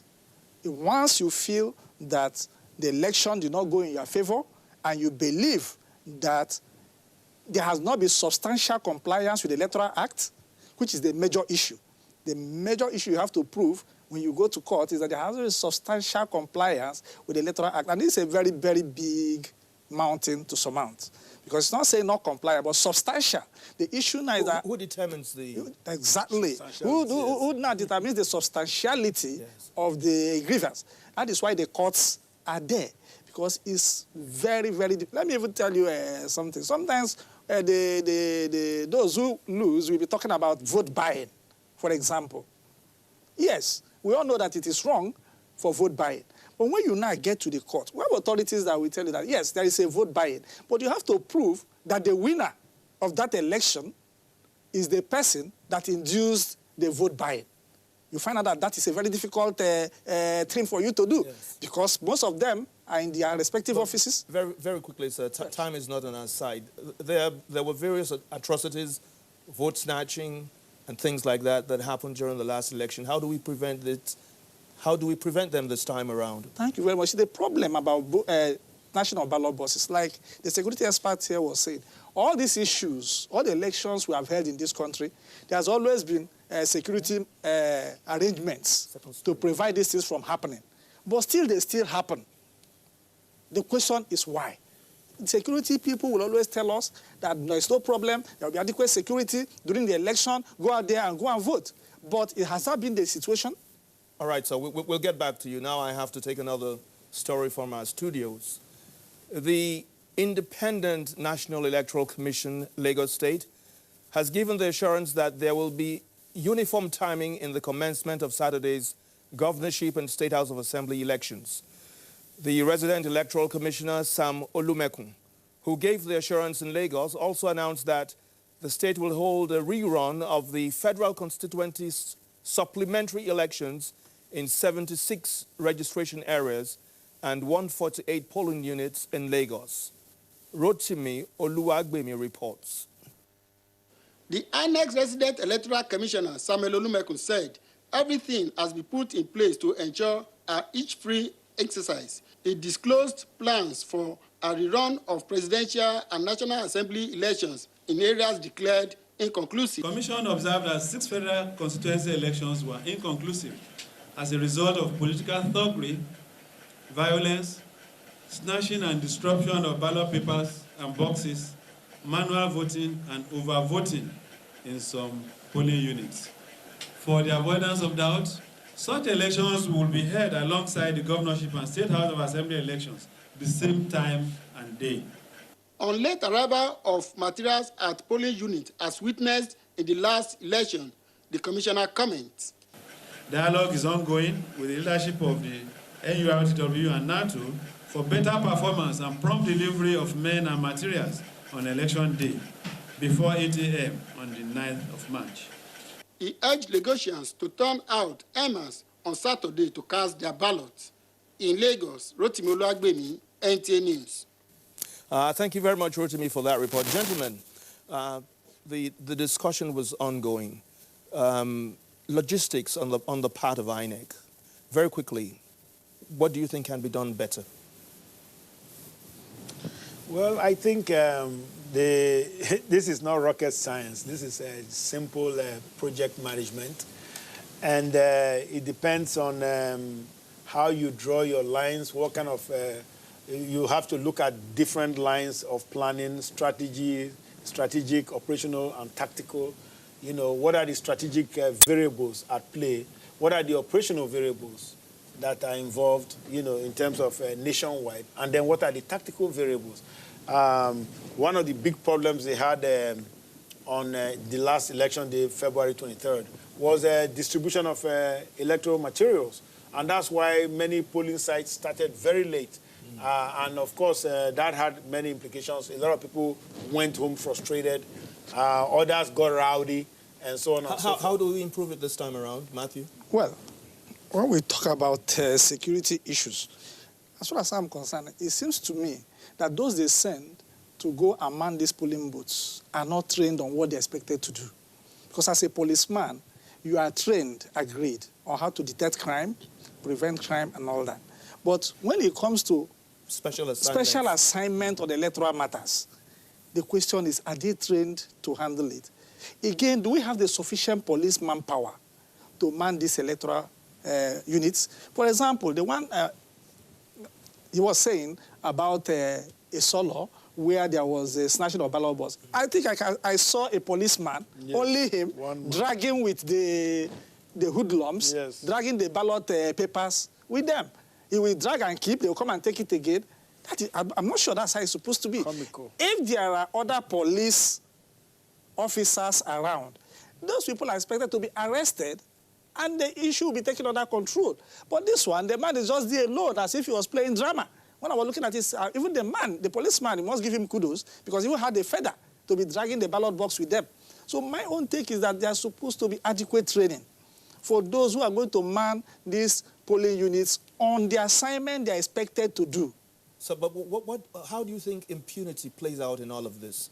You do something wrong, you get away with it. There are laws that say you cannot. As a matter of fact, before the last presidential election, the president, although that was misinterpreted in certain quarters, made a very strong statement. But still, people snatched ballot boxes. Well, why do we do things with impunity and get away with them? Well, because the laws are not like Barrister is saying here, Barrister Okara is saying. He said you don't have sufficient capacity to arrest, detain, prosecute, and in fact penalize perpetrators of offenses. Even in cases where these perpetrators are clearly identified, like in the cases in Rivers where you had multiple killings, the people who did these killings are well known, but nobody's going to go and make arrests of them. And so it's very unfortunate, and I think it is a Nigerian problem. This is not about INEC and elections anymore. It's about us understanding. Gentlemen, I really apologize for interrupting the flow of your thoughts, but my producer is telling me this is all we have time for. So, gentlemen, Matthew Okara and Chief Ehomu, thank you very much for giving us part of your time. Thank you. Enjoy the rest of the day. Thank you. Well, Abuja, thank you very much. It's over to you. Right. Thank you very much, Bayo. We'll return at some point to Lagos to get an update.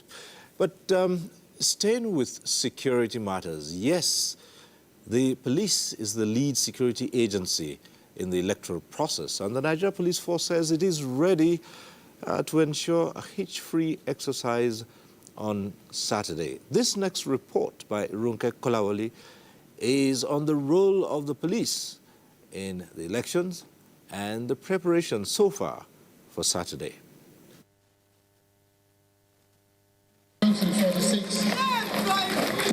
Left, right is a trademark during parade. Beyond that, the police is said to be a friend of the people. Honestly, I really commend them because the way they handle the electorate, it was very, very commendable. The security officers, both police and civil defense, they all did well. There was calm. There was no problem at all. They are putting their best. And I know by the grace of God, with the new IG, they'll do more. The rating goes on, and the views are the same, that the Nigeria Police Force stepped up its efforts to providing adequate security for the February 23 election.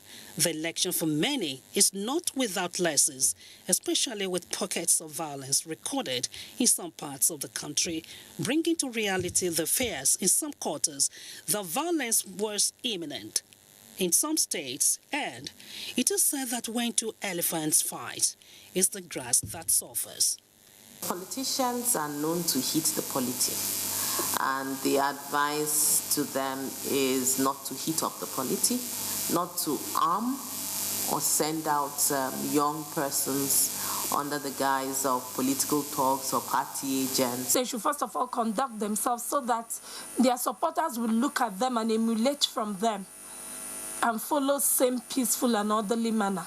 A look at the Presidential and National Assembly polls indicates that more than 3,000 operatives were deployed nationwide to man the election, a development many say speaks volume on sincerity of purpose for a police force of 350,000 to have almost all its personnel in service delivery. We were able to design our security arrangements to tackle both the general threats as well as specific threats that are localized in some states, in some local government areas, and in some wards.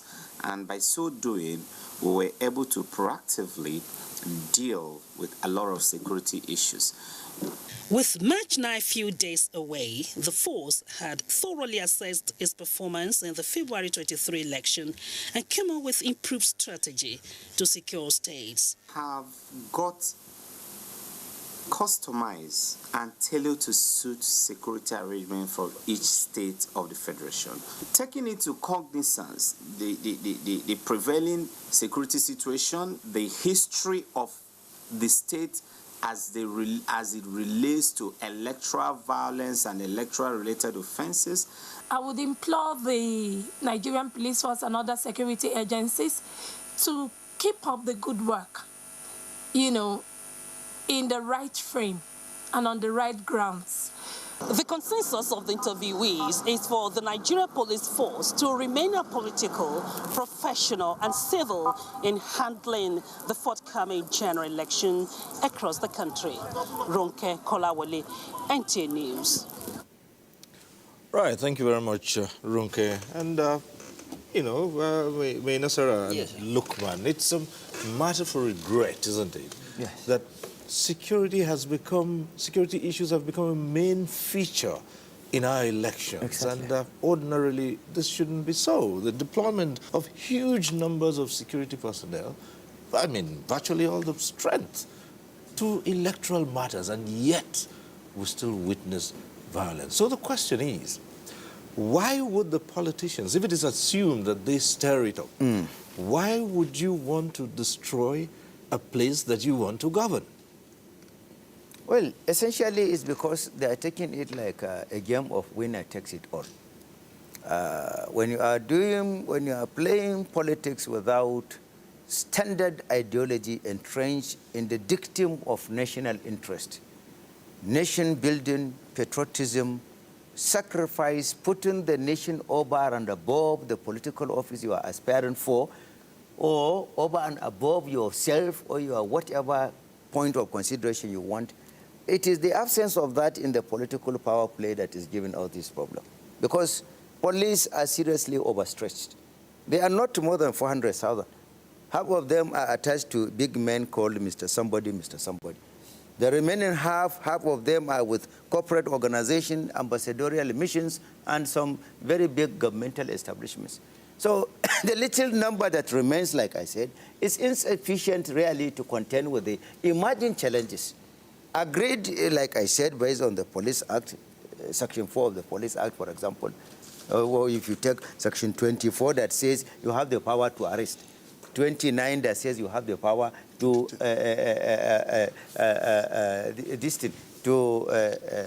convict, and then Section 60 says you should penalize. But even with that, how many of them are there to be able to exercise this responsibility? How many of them are there? They are inadequate. And then our own political parties contribute to this. Most of these people that you are seeing, the number of contestants, the number of elephants, let us put it in the correct listing, the number of elephants fighting on the grass, it is because they discovered that it's grass. If the grass is not green, they will not be fighting there. So imagine, say, the grass will turn brown. They will not be fighting there. It is because they look at it as a game of investments, game of the derivatives. What would they stand to gain? Contrary to what even the Constitution says in Section 221 to 229, that you should play politics with decorum in the interest of service for the citizenry. So the important thing here is that security agencies' attention should be geared more towards penalizing the culprits, rather than going by the numerical number of arrests. We should be able to be seeing the culprits penalized so that it will serve as deterrence. Those that commit a lot of these problems in 2015, greater number of them out now are moving free. We have not seen commensurate number of prosecutions and final convictions of all these people. In another way, Lukman, someone once made the point that if you look out when, very important personalities, key political actors, key players on the political scene and contestants, that when you look out, when they go to vote, you see them in their polling stations, they're there with their wives. You never get to see them with their children. So you imagine, is it that they don't have children who are 18 and above? In other words, they don't come out to queue, they're somewhere else. So why would these same people now engineer the children of others to go and carry, guns and what have you? Yes, I quite agree with you. And I think the issue for us as an organization that works on election in Nigeria and beyond is this misconduct of our politicians. And like Minasara mentioned, it's because the grass is green. And that is why they are doing that. And I still want to believe that political parties have a role to play here, and which boils down to the issue of attitude of our politicians. Because even if the grass is green and we can behave well, there will be less pressure on the security that Nigerian police will mobilize. Because if we all play according to the rules, definitely the security agencies will have less roles to play. From our just recently released report from the center, we noticed the incidence of violence across the state. But surprisingly, even in the three states that are ravaged by Boko Haram, the incidence of insecurity, incidents of violence are less in those states. And there was a bomb attack in Gaidam, in Yobe State, on the early morning of on the election. But election took place in the Gaidam. Election took place in Yobe successfully with less incidents of violence. But unfortunately, in Lagos and Osun, we have about 22% of violence reported by our field observers. And if you go to Rivers State, the statistics we have from Rivers State shows 9% of incidents of violence, which is majorly between the political gladiators and the security operatives. The same thing in Kaduna, where we have about 7% of incidents of violence. What am I saying is, if the political gladiators can play according to the rules, like what your colleague from Ibadan mentioned, why are they coming? Why? Is it because the post is greasy? Or like what Minister said, is it because the grass is green? Yes, the grass may be green, but if we can play according to the rule. And I cite this simple example about the attitude. Imagine you having somebody who is sweeping your studio every day. Somebody with good attitude should know that I should not just drop paper anyhow. A situation where politicians play the game according to the rule, we may likely not even have security. We may likely not have calling for backup from the military. But I think where we are getting it wrong is our politicians are not conducting themselves. Okay. And they're not playing the game according to the rules, which is very unfortunate. Well, still a lot to talk about that. But the election management body is the Independent National Electoral Commission. And our next report is to see how INEC is preparing for the governorship and State House of Assembly elections in Kebbi State. Preparation for the 2019 gubernatorial and House of Assembly election. The Independent National Electoral Commission in Kebbi State has started distribution of sensitive materials to their various local government offices across the state. This is to avoid late arrival of election materials to the polling unit. The election materials have been distributed to almost all the 21 local government areas in the state. The State Resident Electoral Commissioner in Kebbi State, Mahmoud Ahmad, assured people of Kebbi State their readiness to conduct free, fair and credible election. But it has commenced in earnest today. I think almost 6 to 7 local governments have moved.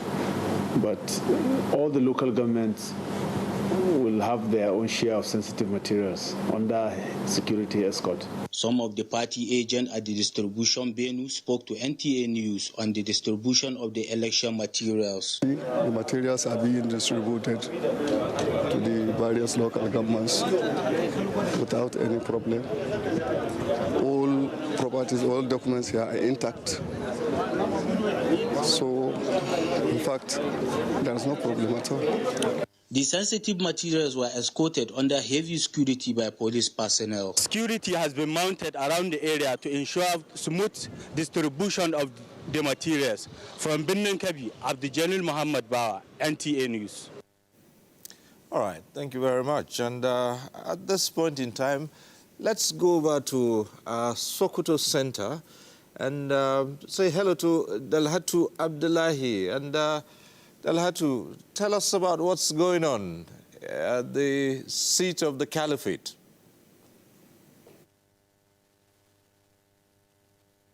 Good afternoon, Cyril, and welcome to the seat of the Caliphate on NTA Nigeria Decides Studio. I have with me in the studio two guests. One of them is the head of voter education and publicity, Muhammad Musa, from the INEC office here in Sokoto. Muhammad Musa, you're welcome. We also have a historian from the history department of the Shehu Shagari College of Education, Sokoto. Malam Dagana Yakubu Yusuf, you are welcome. Good afternoon, viewers. To start with you as historian, Malam Dagana Yakubu Yusuf, there were previous elections in Nigeria. What do you think is different about the 2019 general elections? Thank you, viewers. There are a lot of differences that we have experienced over a period of time. If we, for example, could see the nature of our political party development after the independence, until 2015, our party association, political party association, has increasingly become more of ethnic based. Yeah. But with electoral acts and electoral law, by constitution, development, we are gradually moving. I mean, our party association is becoming more of national outlook. It's reflecting more of national outlook than before. If you look at the recently concluded presidential election, even though we have unprecedented number of political parties, about 70-something on INEC at least, but you discover that a large number of this figure reflected across the states of the Federation. That's a major difference. Secondly, even the issue of political violence is gradually reducing. Yeah, not that we've gotten there, no, but it's reducing. If, for instance, we look at the 2007 election, it was on record that Nigeria had over 800,000 cases of electoral offenders. Yeah, even though they are not, how they are treated, we don't know. But, now we are talking of electoral offenses, cases, in less than 100. I think it is a mark of development. Third, the introduction of the smart reader, card reader, I think has done a lot, because it is a scientific way of proving, the existence of voters. INEC can use that to prove to the public. INEC can use it to go along with the public. If anybody wants to challenge the result of election, it is one of the substances that can be used. Unlike before, that the public are not aware of, for instance, how many people registered for an election. What is the record kept by INEC? So with the introduction of smart reader, machine, we have the figure on the ground, and INEC is now following due process of transparency. First, registering the people, displaying the voters list. People come and see it. In case of correction, no. And before the election, number of those people, state by state, that registered were mentioned. People will take these figures. Then when it comes to the voting system, then we now again find out from INEC number of people who are accredited, and this figure is put together. And at the end of voting, then we use this number to authenticate the credibility and validity of vote. And it is used to also determine where actual vote takes place. So, and with the electoral law, especially that of 2010 as amended, I think it's an improvement. I also urge INEC to keep making improvement. And then the issue is not only INEC. Our political leaders, I think they need also to play the game according to the rule. We are coming to that, Dagana. Head of Voter Education and Publicity, Muhammad Musa. Gubernatorial and the State House Assembly elections across Nigeria comes up on Saturday. How prepared is the Independent National Electoral Commission office here in Sokoto? Yes, thank you for that question. I want to assure that we are absolutely prepared because after the last election, we had a meeting with our electoral officers where we reviewed challenges we had during last election, and with a view to updating and ensuring that we put right what went wrong. And apart from that, I want to assure that we have received the sensitive materials and we have distributed these materials to local government yesterday. As at now, they are in the custody of the security and our staff at local government level. We also have to look at the ad hoc staff we recruited, how they performed during the last election. We identified those with the lapses and dropped them, and also improve the list with those that are capable to perform the coming election. And also, we review our logistic preparations because last election we had some few challenges due to logistics, and we had a meeting with the NURTW where we discussed these challenges, and we agree that this time around we are going to have the right type of vehicles that we are going to use to transport men and materials from local government headquarters to rack centers, from rack centers to the polling unit. So I want to assure that we are ready to conduct this election come Saturday. Okay. Malam Dagana, the current system of election that provides the conduct of presidential and national assembly election first, does it affect the rest elections? All right, thank you. Well, I think it may be very difficult for anybody to just conclude. It may have influence, but very limited. In the first place, the presidential election is unique in the East North because it's a national issue of which every state, every local government have a share, is a shareholder. But when it comes to gubernatorial election along with that of state assembly, it's a different ballgame. Okay. Yeah, very different in the sense that the operation, the variables working within the state, differ from, what happened in, presidential in many ways. For example, within the states, there's variation in the number of political parties across the states. In other words, not every state has the total number of, political parties. And then interests also vary on the part of voters. Where you see two voters in the presidential voting for the president, when it comes to the state at this time, these two people, these two voters, may decide where their vote should go. There. So, and then, in addition, we have also observed that in the last presidential election, one issue that has come to the public space is the idea of turnout, issue of turnout. Okay. Yeah. And this turnout shows that in some states, you have more turnout than what happened in 2015. Okay. For example, in Northwest, where Sokoto is part, you have 5 out of 7 states that have high record of turnout, higher than previous one. Same thing happened North Central, that's 5. Same thing happened Northeast, 5. Okay. Then North Central, then you have 3. Then Edo, that's not South, you have 1. So it's not easy to prevent.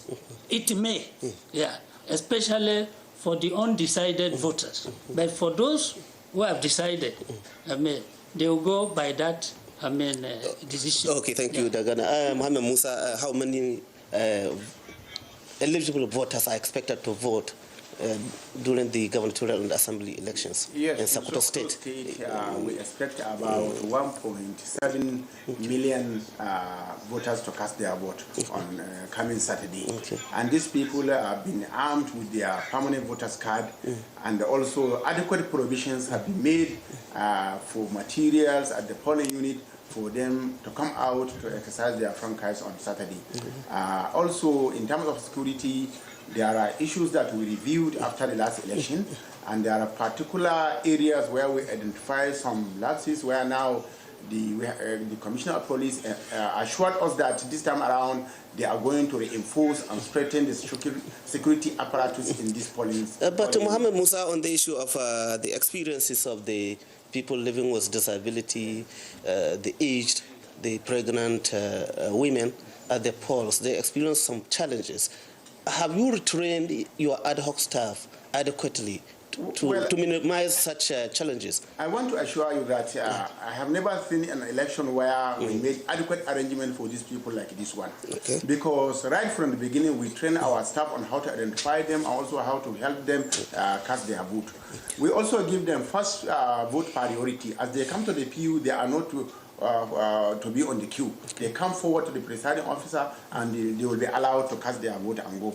And even before that, we map out the polling unit where we expect where these people are living. We provided a ballot guide, magnifying glasses, and a lot of other issues that will help them to cast their vote in a good manner. Okay. We also reposition some polling units to give access to the physically challenged people to come forward and cast their vote on election day. But despite that, some few of them had challenges during the last election because before they could reach to the presiding officer, it took them time because the nature and the number of people at the polling station. So that's why this time around we will also retrain and train our people on the moment they see them come to PU, they should allow them to come forward and cast their vote. Okay, thank you. We should take one report from our studio.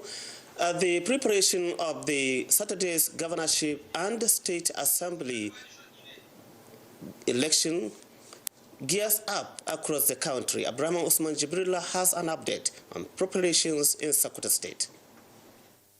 Series of meetings have been held with relevant stakeholders in the electoral process in preparation for the conduct of governorship and State House of Assembly election in Sokoto State. The coming together is to brainstorm and come up with useful ideas towards ensuring a peaceful, credible, free and fair elections across the state. How prepared are the relevant stakeholders in the upcoming election? What we expect from the politicians after this series of engagement is strict adherence to the rule of law, at least compliance to the rule of the process. Let them not circumvent. If nobody circumvents the process, there will be a peaceful election. One of the main reasons and the cardinal principle of violence during election is circumvention of the process. If they don't buy vote, they don't incite people, there will be a peaceful election. We know Sokoto State is peaceful. I have worked here so many years. Sokoto State is peaceful, but we don't intend to take it for granted. Our slogan going to this election is safety first for our community. We have a monitoring unit that will be going around to monitor the conduct of the police during the election. And the Police Service Commission also has a monitoring unit that has been dispatched to all the police commands. Reject leaders who want to manipulate us against one another. People must ensure that ethnic associations are used to promote development and not to cause intercommunal fights or clashes. Sokoto State has 23 local government areas with 30 constituencies in the State Assembly, 3,035 polling units, as well as 244 wards. The state is among the 29 states in Nigeria that the governorship election is expected to hold, as 51 candidates are contesting from different political parties, with 2 females among the contenders. 462 candidates are vying for the 30 constituency seats for the State Assembly, with 21 female contenders across the political parties. During the governorship and state assembly election, supplementary election will hold simultaneously in 9 polling units across 3 local government areas of Tureta, Bodinga and Degeshuni for the House of Representatives. In Sokoto, Abraham Usman Jibrilla, NTA News. Thank you, Jibrilla, and back to Cyril in Abuja for continuation of Nigeria Decides. Good afternoon. All right, thank you very much, Dalhatu. Right at this point in time, we'll go over to another report. This time, we'd like to find out just how preparations are on for the governorship and House of Assembly elections from another part of the country. This time, this report is coming from Delta. The stakeholders meeting gathered party agents, journalists, domestic observers, and security agencies. They discussed the pitfalls experienced during the last election, making sure they don't occur during the governorship and State House of Assembly elections. Top on the list is the issue of card reader. There's a reason why we had smart card readers. I don't expect anyone to sabotage it. I don't expect anyone to come in with their own law or their rule. I'm law-abiding. I do believe every one of us should be law-abiding. Nigeria is for everyone.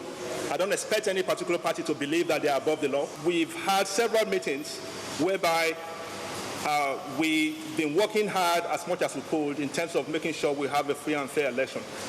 The reason we had smart card reader is for everyone to go in there. If you are Mr. A, your identity should be who you are.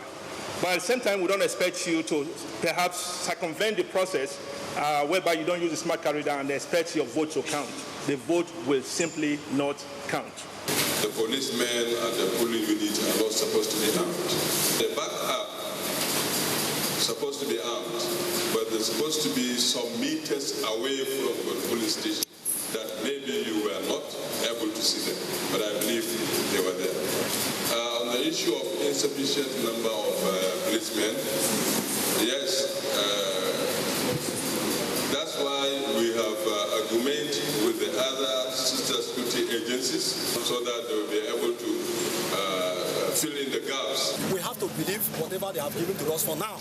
But as it is now, let's see how it's going to happen. At the end of the day, we come back, and if there are issues to raise, we also address it. We review it. We work. It's an election. It's not a do-or-die affair.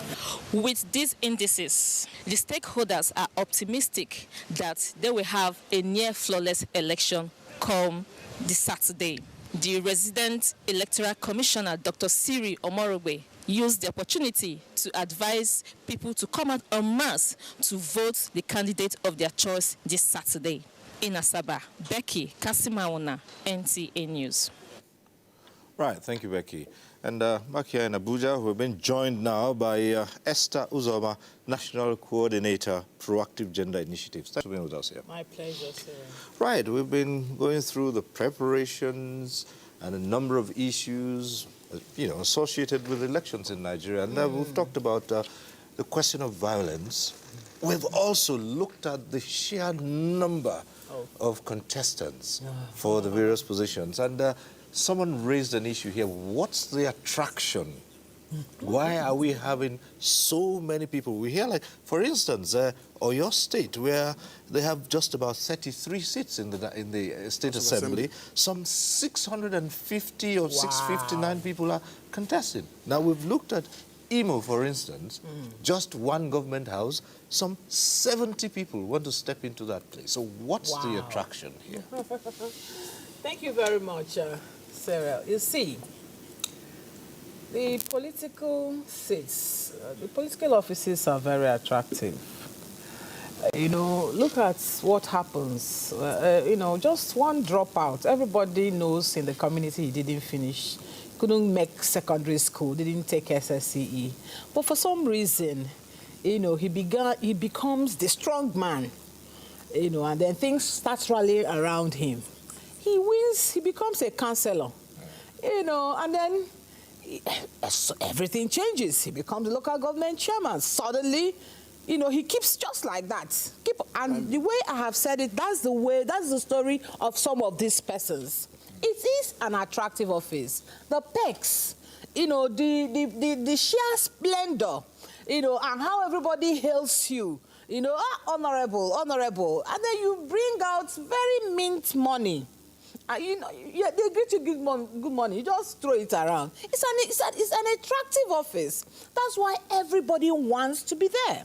Another reason why people want to be there is that the system necessary for the constitutional checks and balances on political office holders is also not very strong.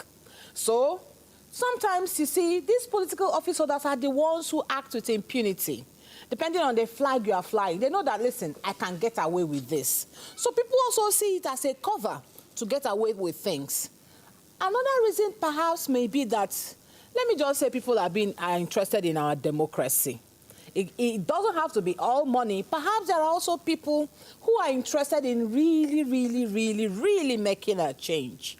You know, so you feel all this, you know, add up to the potpourri of attractive, I want to be in power. People who want to make a difference in the government houses and they can't find expression within Elsewhere. 5 parties. So they've got to go to about 70 or more. And well, you know how it is. When you are in power, you become powerful. And when you are powerful, you make things happen. And then this expression, the quest, you know, to have a stake, finds expression in political parties for a lot of reasons. But I don't think there's an ideological root to it. Everybody just wants to be involved. Everybody, oh, let me go. Perhaps the constitutional provision for INEC to provide take-off funds for these political parties might also be, you know, a reason. Yes, since there's that, say, please, give us this money. Let me register. Work towards, you know, being registered so that I'll have some money. But then again, it is about democracy. Let everybody come in, because the spirit and intent, the very philosophy of democracy is, you know, level playing ground, participation. Let us all enter there. Let's have 1,000 political parties. all right. Well, we'll see if the election management body can cope with the huge numbers that will want to be registered as parties. But for now, let's take another report to see how INEC is preparing for the elections in Kaduna State. This report is by Benny Adams. Present here are agents of the various political parties. We have officials of the Independent Electoral Commission. We also have members of the Diplomatic Corps, local and international observers, members of the NURTW, as well as security agents, all present here. The aim is to ensure the safety as well as dispatch of the sensitive materials to the 23 local government areas of Kaduna State ahead of Saturday's gubernatorial and House of Assembly elections. We are ready. Our trucks, security supporting those trucks with the election materials. We are doing our job successfully. We don't have any problem. Live here at the Central Bank Vault in Kaduna, I can touch and feel the ballot papers. This is for Chiku local government, one of the 23 local government areas of Kaduna State. These materials right now are being moved for dispatch to the over 23 local government areas of Kaduna State, as well as the over 8,000 polling units and voting points in Kaduna State. Our ad hoc staff are moving to the local government. Therefore, I can say in terms of preparation, we are ready for the 9th March election for gubernatorial and State House of Assembly. From the Central Bank of Nigeria, I am Benny Adams. All right. Thank you very much, Benny Adams. Still talking about the build-up to the elections. Now, some people have said, why do we not take out the money from politics in Nigeria? When I say take out the money, take out the humongous perks which political office holders enjoy.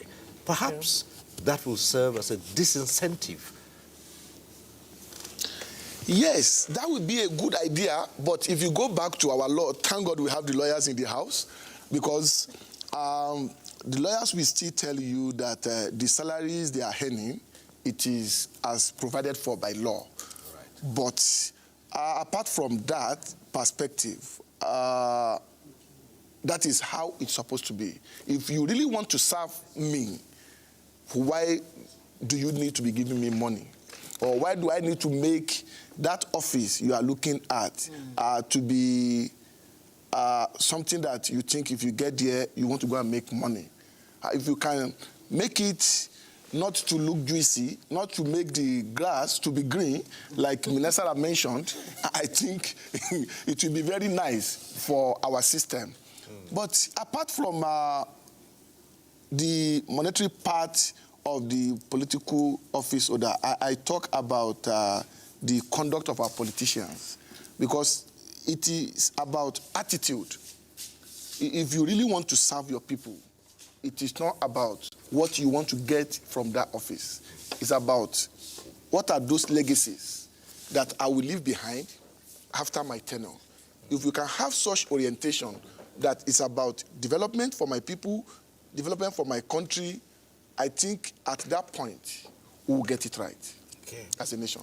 All right. Well, yes, quickly. Yes, regarding this issue of money, it's unfortunate we are a capitalist society. Nigeria has imbibed capitalism. That is where we got it wrong. Because if we take Section 228, subsection C of the Electoral Act, it says that the INEC will provide incentives. That's right. On equal basis. That's right. For every new political party that emerges. And INEC is giving them this party, is encouraging the plurality of the political parties we are having in the country. That is one. Correct. Secondly, the political parties are not helping matters. Because here you are, no matter how qualified you are, you have to be subjected to going and purchasing a form in millions of naira. That is where we got it wrong. When you are buying a form, then we are transforming it into investment. Why should you even spend millions of naira to buy a form? Because you want to aspire as a candidate of a political party in the first place. And then secondly, repeatedly we have been saying it, that the National Assembly, for example, and by extension all assemblies, are part-time in nature.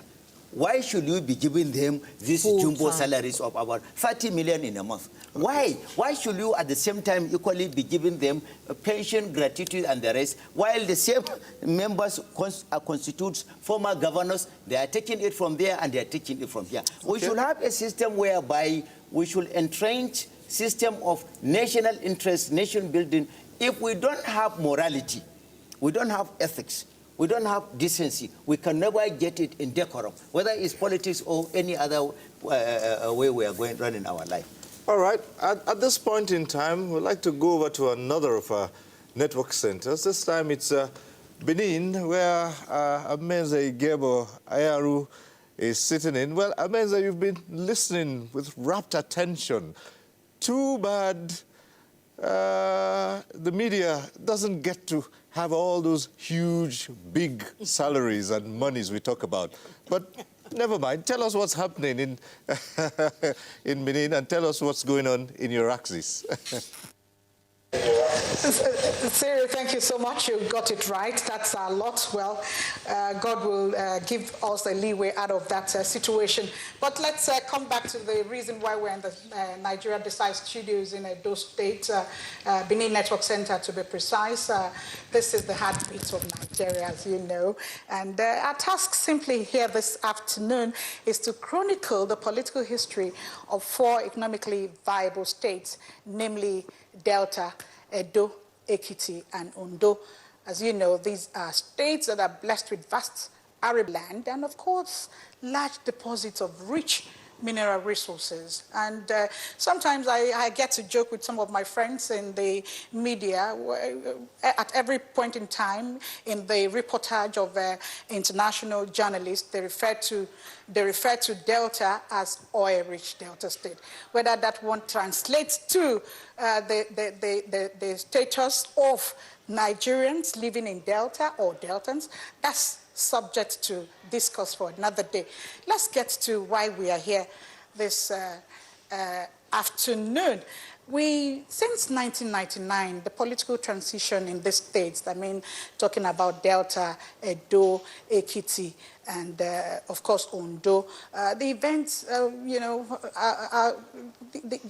the events in the states are, to a large extent, the political events are to be reckoned with. The reason for this is not far-fetched. They're talking about political complexity of the states built on ethnic affiliations, and of course the quest to consolidate power by political parties. And we are set to bring you minutest details of the outlook of these preparations towards Saturday's gubernatorial and state assembly election incomprehensive reports put together, of course, by a team of itinerant or crack reporters I would like to refer to. For starters, I'd like to introduce my guests. We've been waiting patiently. Some issues have been thrown up, and they're here to add their voices to these issues. I want to quickly introduce my very good friend, Ejiro Umukoro, a multi-award-winning broadcaster and a journalist. She is the project director of Lady E Language Clinic and fellow of Report Women. And I also have Alhaji Adekola Yunusa, a chief lecturer with Electrical Electronics Education Department with the Federal College of Education Technical, FCET, Asaba. He's the current director academics planning of the institution. Gentlemen, it's good to have you. Good afternoon. Yes, we will just briefly go now to take a backgrounder. It's on the overview of the candidates in the zone, gubernatorial election, and of course the State House of Assembly election. From the 4 states in this network center, that is Edo, Delta, Ondo, and Ekiti states, let's now take the overview of the statistics of the spread of candidates as put together by Obehi Otobo Aprasai. In Edo State, 176 candidates from 26 political parties are contesting for the 24 seats in the Assembly, spread across the 18 local government areas that make up the 3 senatorial districts, with 1,735,910 eligible voters expected to cast their ballot in the election. In Ekiti State, 205 candidates from 18 political parties are contesting the 26 available seats. In the State Assembly, a total number of PVC collected are 675,119. From Ondo State, a total of 26 seats are up for grabs. The seats cut across the 18 local government areas in the state. 317 candidates from 5 political parties are in the race to be lawmakers in the state.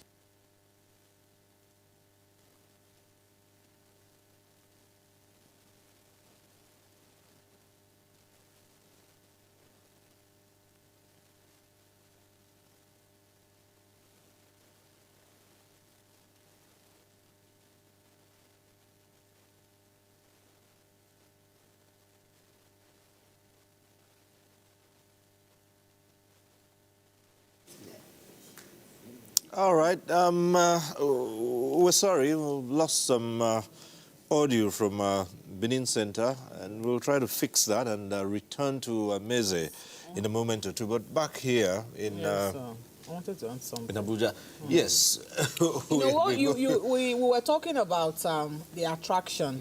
Yes, my colleagues, you know. I wanted to say something about that attraction. You see, the payments, salaries, emoluments for political office holders is set by political office holders. Themselves. That's right. So they can never legislate themselves out of an advantage. It cannot happen. You can never see them saying, we were taking 10 naira before, let us take 2 naira. It will not happen. And they don't even disclose how much is it. Exactly. It's all shrouded. It had to, you know, some person had to go to court to compel our National Assembly. Can you please tell us exactly what you are in? Exactly. So you don't see them giving that disadvantage. So that is, so if you look at it again in another balance, it is a class instituting, you know, instilling their ideology. It's also a class struggle. That political class consolidating. Yes. All right. Now, speaking about the number of candidates and parties contesting for the offices, we've seen a recent development where you find XYZ number of parties on the eve of the elections stand down and endorse. We have seen this happen in some of the states where some governorship candidates, you know, have suddenly decided to step down for either an incumbent or for some other person, and people wonder what is behind these schemes. Is it just about the political reconfiguration alliances, Or is there some other hidden factor here which is not visible to the non-politicians like us? Well, most of the political parties you are seeing are shadow political parties. That's right. Most of them really are protecting the interests of some mighty ones.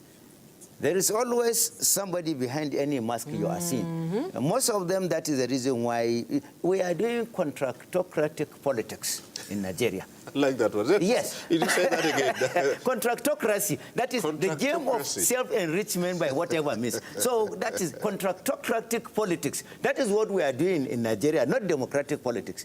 It's a matter of investing whatever you can in order to recoup multiplicity of that in whatever quantum you can, to maximize the kleptonic aggrandizement using the instrumentality of political office. That is what is going on in Nigeria. And in Nigeria, that is why whenever it comes to, especially the very week of the election, you will see all these shadow political parties naturally coming to be forming alliance, without even the party they are aligning towards acknowledging that they are doing it, because they have already been paid for that, and that is what they are doing. So greater number of them will come with that arrangement. The mighty parties will now go and register them with the understanding that, okay, galvanize support for us. When it is so hours to election, move into the main fold. And at the end of it, they will emerge as some of the cronies that will be given one political carrot or the other after the swearing in of this. Yes. All right. Well, we've been talking about governorship elections, state house of assembly elections in some of the states, 29, right?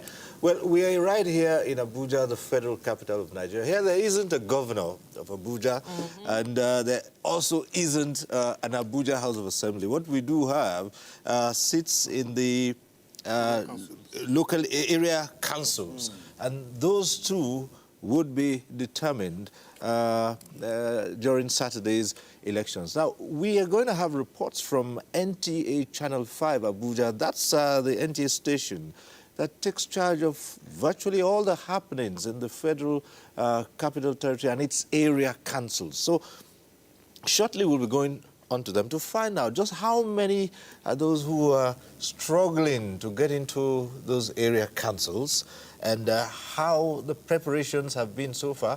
So if we're set to go to NT Abuja, are we set to do that right away? All right, let's join Bilkisu Abdurazak Oduyi, who is sitting in right now. Let's hear you. What's happening in the FCT?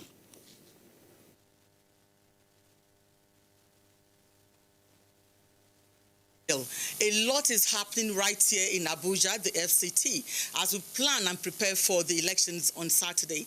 Now, incidentally, we don't have, like Sibistop actually said, we do not have the governors or the State House of Assembly, but what we do have is a special status. The FCT has the area councils, and so what we're having is the preparations that have been put in place by INEC, FCT, and the FCT Police Command towards the conduct of our elections on Saturday. Now, this is the very first time, like I mentioned, I haven't actually mentioned it, that the area council elections in the FCT will be coinciding with the general elections.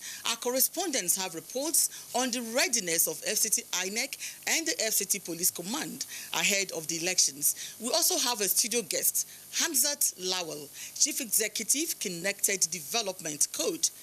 And he will be analyzing issues of previous elections in the FCT and the forthcoming elections, the issues at stake. I am Bilkisu Abdurazak Oduyi. Now, ahead of the forthcoming FCT Area Council election, FCT INEC Resident Electoral Commissioner Yahaya Bello says the commission has addressed the challenges experienced during the first round of the general elections and promised a better outing come Saturday, the 9th of March 2019. He was speaking in an exclusive interview with our political correspondent, Ifoma Ojinta, on the level of preparedness of the commission.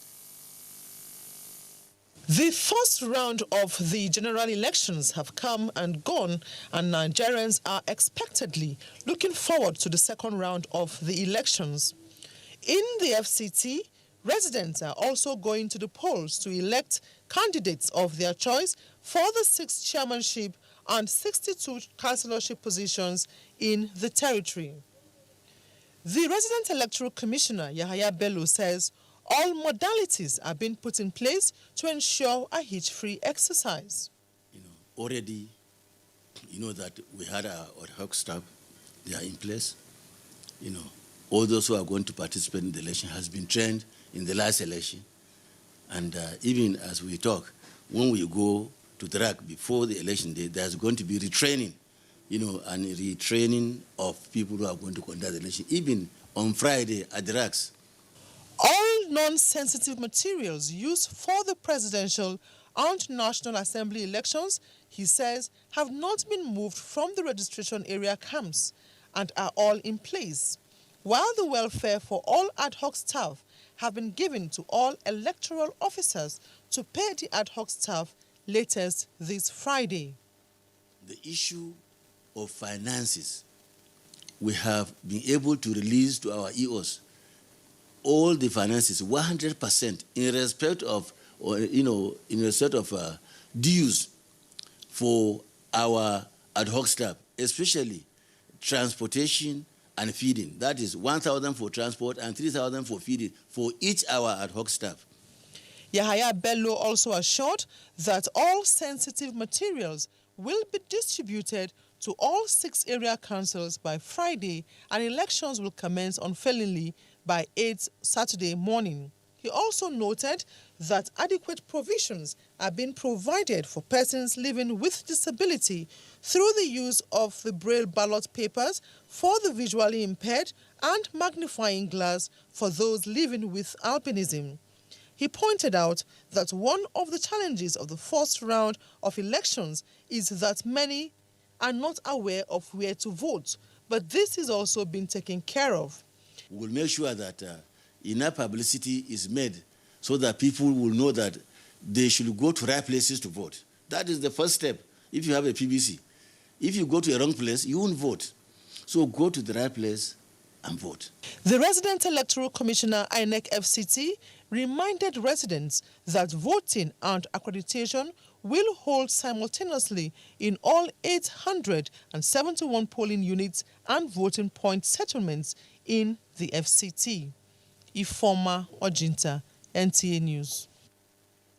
And again from Ifoma Ojinta comes this report that the FCT Independent National Electoral Commission has commenced distribution of sensitive materials to the 6 area councils of the FCT. Let's now join her as she tells us that the materials have been moved from the FCT INEC headquarters Thursday morning.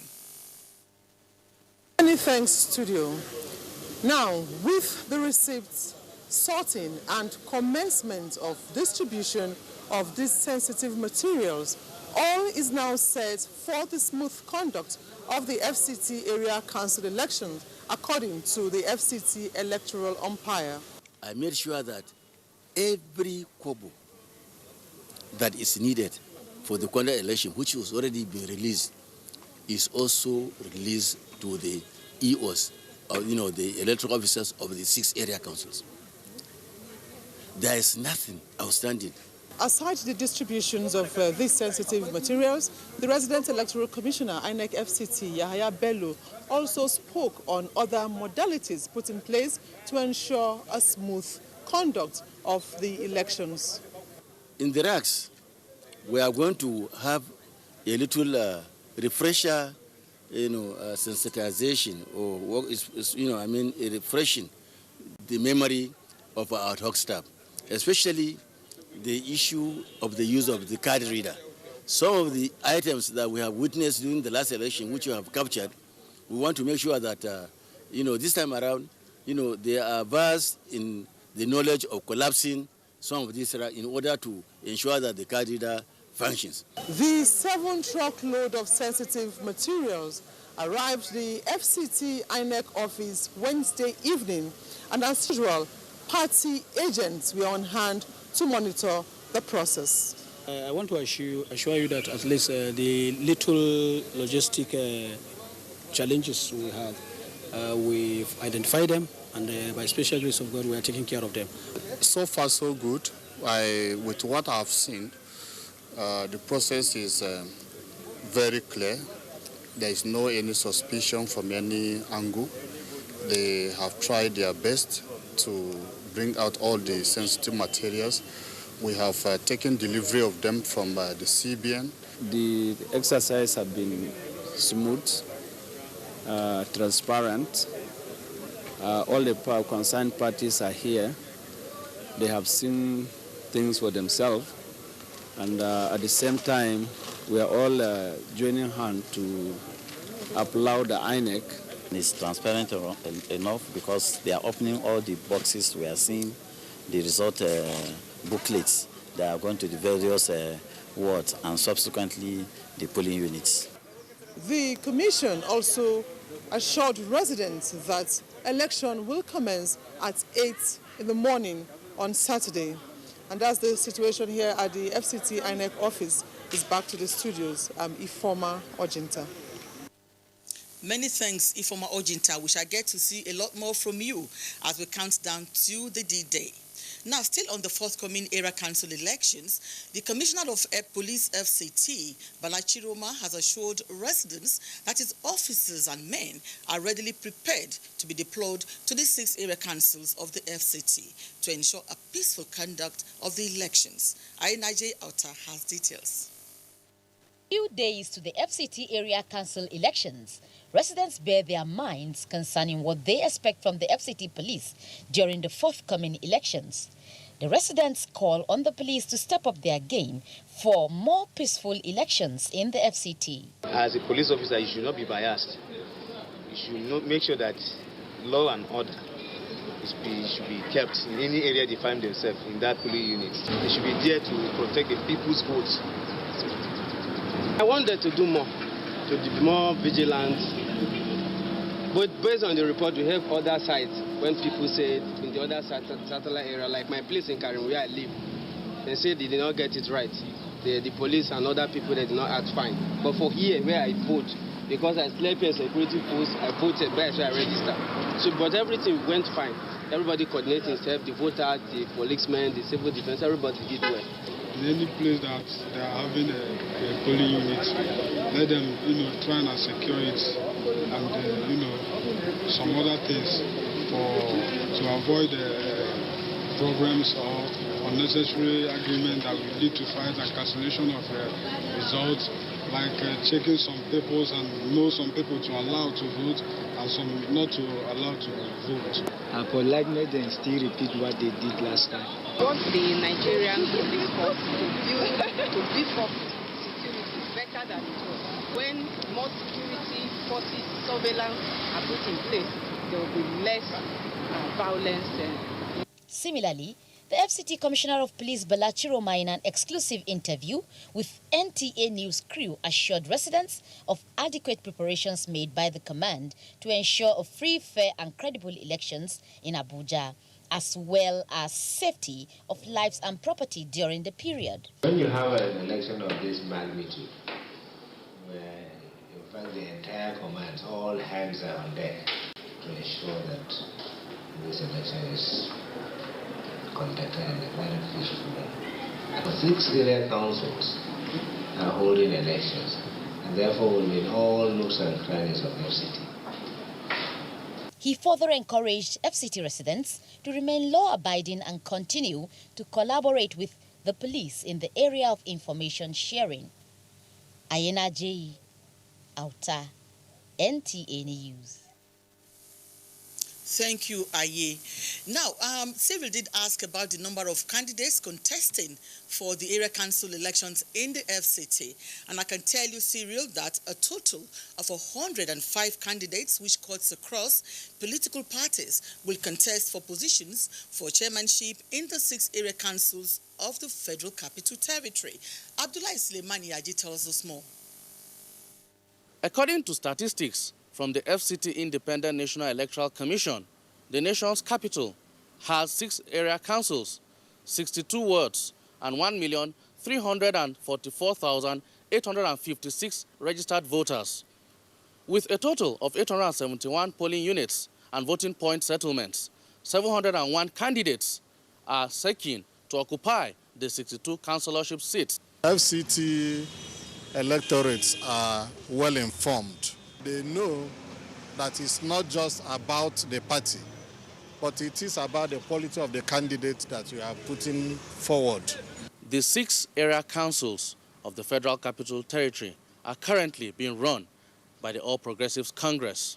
Preparedness have been geared towards how to make them understand and the ideologies of the parties involved, more especially with the performance of the AMAC chairman, Buhari, Kuje. The All Progressive Congress are fully equipped for the election.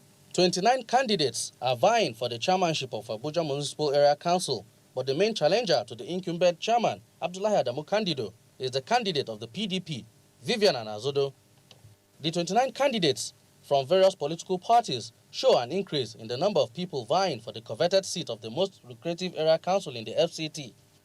During the 2016 area council elections, only 13 candidates showed interest in the seat.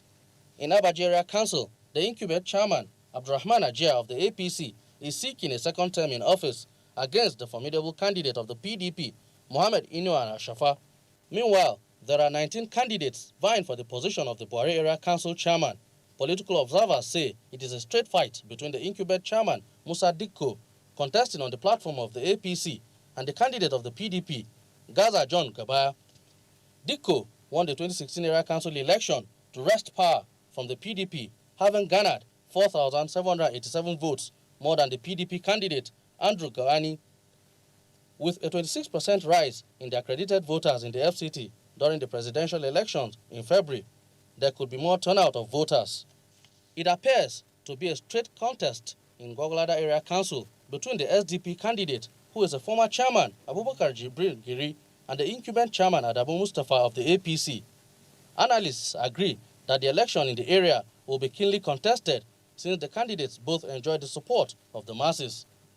And in neighboring Kwali Area Council, the battle is largely between the former chairman of the council, Ibrahim Daniel of the PDP, and Danladi Chia of the APC.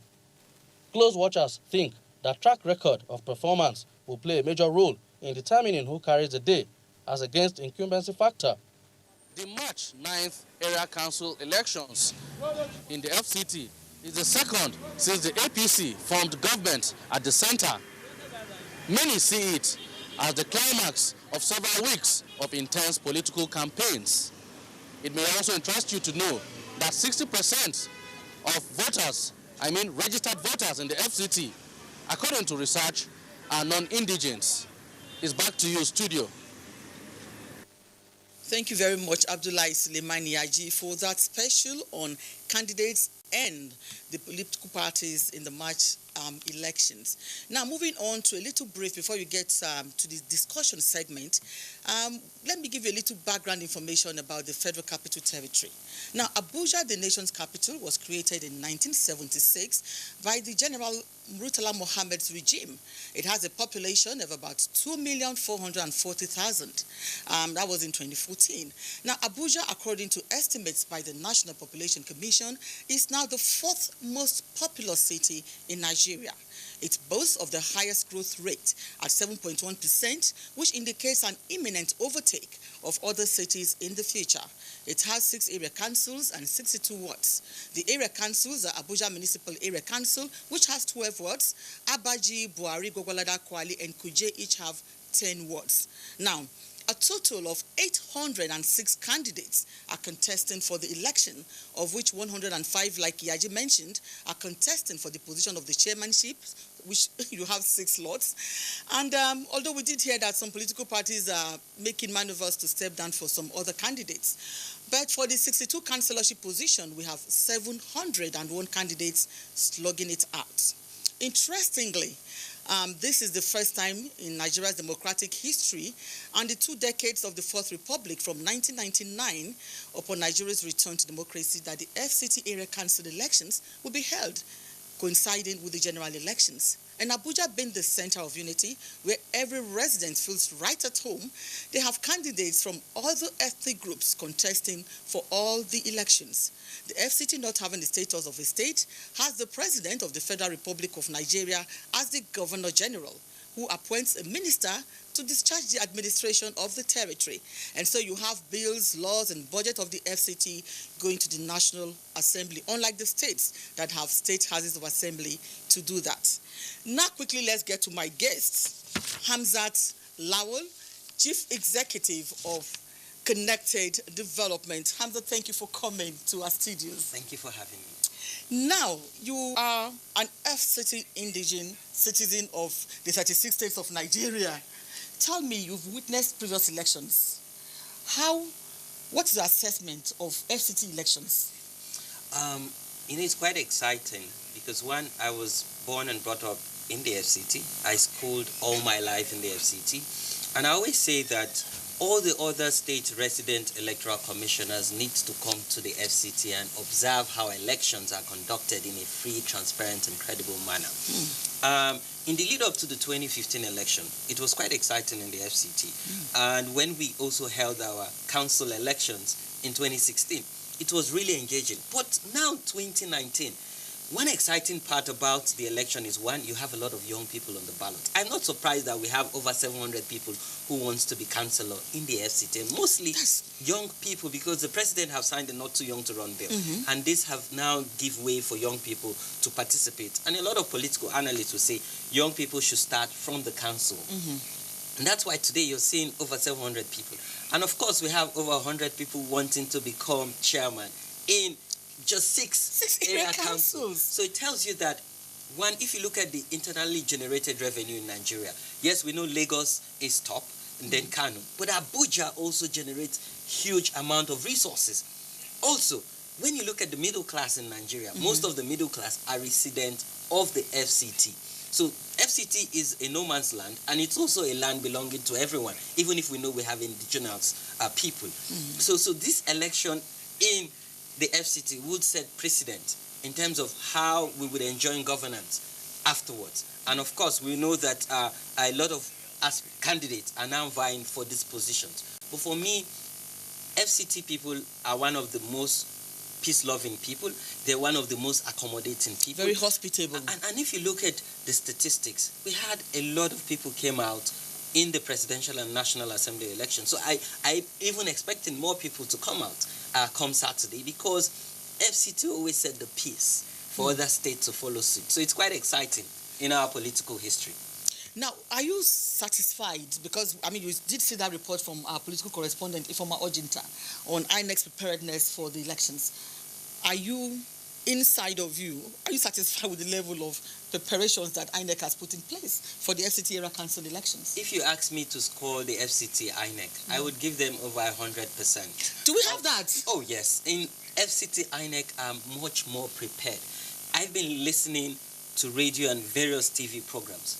I can tell you firsthand, there's a woman called Mrs. Ndidi who works with the FCT INEC. They've been giving voter education, mobilizing citizens, even when they were collecting, when there was a continual voter exercise, when there was the exercise for collection of permanent voters card. INEC have set precedent, particularly in the FCT, to ensure that citizens are well informed, citizens participate and contribute to the electoral process. And I'm even much more confident in the security aspect in the FCT, because there was no incident recorded during the presidential and national assembly election. And I'm confident that there will be no incident in the March 9th election as we go to the polls. But previous elections in the FCT, we've had flashpoints. You're saying you're satisfied that the CP has everything on the ropes? Oh, yes. In previous elections, and when we say previous, let's go to 2016 elections. And when you look at this flashpoint, it's not in the city center, not in Amak. It's mostly in Kuje Area Council and Buhari Area Council. But in the lead up to this election, the FCT commissioner have given us confidence, and my observers, so Connected Development deployed over 5,000 observers in the 36 states, and we have over 500 in the FCT alone. Our observers have witnessed firsthand the mobilization of security agencies to all these areas that we hope that incidents would occur. But we would be on ground to also ensure that we give real-time situation reports so that we can cope any incidents. Well, you've assured us that you've given us your view, that you're satisfied with the FCT INEC preparedness and that of the FCT Police Command. So we'll keep our fingers crossed and hope that all goes well on Saturday, 9th March, for the area council's elections. Yes, and most importantly, the people in the FCT are matured people. And I'm also committing and giving you confidence and people at home that they would be hitch-free elections and we'll have even more turnout in the March 9th election. Thank you very much, Hamzat Lawal, Connected Development. That's it from our end here. It's back to you, Cyril, as the Nigeria Decides continues on the network service of the NTA. Thank you.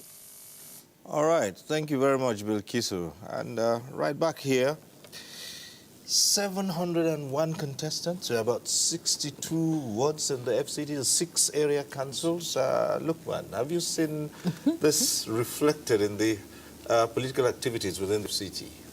Yeah, I think it's interesting. It's interesting in the sense that if you look at what is happening in especially the area councils that are in the city center.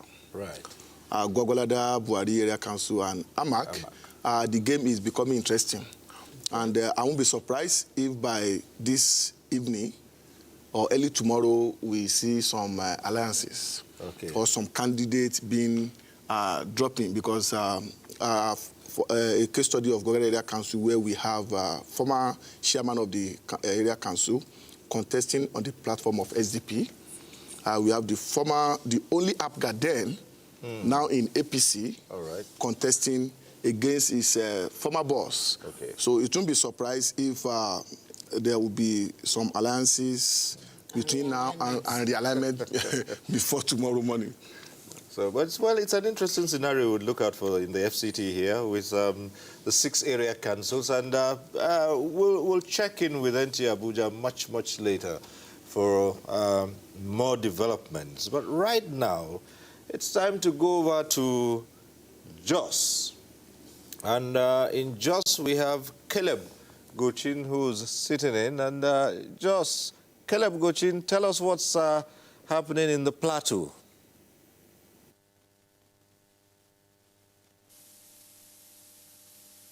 I can tell you that Plateau is ready for the elections on Saturday. But my guests that are in the studio I'm sure they will confirm that shortly. But before I get back to them, we'll take some reports. Ahead of the governorship and state assembly elections, an Operation Show of Force has been carried out by the Plateau State Police Command. This is to show the command's readiness to secure lives and property in the state before, during, and after the elections. Rinred Sylvanus Lord reports that interagency security meeting had earlier taken place at the police headquarters in Jos. The combined team of all security personnel in the state showing off their readiness were addressed by the Commissioner of Police, Isaac Akimoide, who says the task ahead is serious and achievable. We want the state to be as peaceful as it can be. If the citizens cooperate with us, we have a peaceful election. But that is not to say that we will not do our duties. We ensure that anyone that is bent on causing problem is apprehended and is treated in accordance with the law. The operation then began from the police headquarters. It went through the city center, Amadou Bello Way, through Masalachi Juma Street, Bauchi Roads, and other parts of the metropolis. Same operation will also go on in Pangshin and Lantang local government areas of the state. With security concerns topmost for the Commissioner of Police, who is overseeing safety for every Plateau resident, he says over 8,000 security personnel have been deployed from both the police and other sister agencies in the state.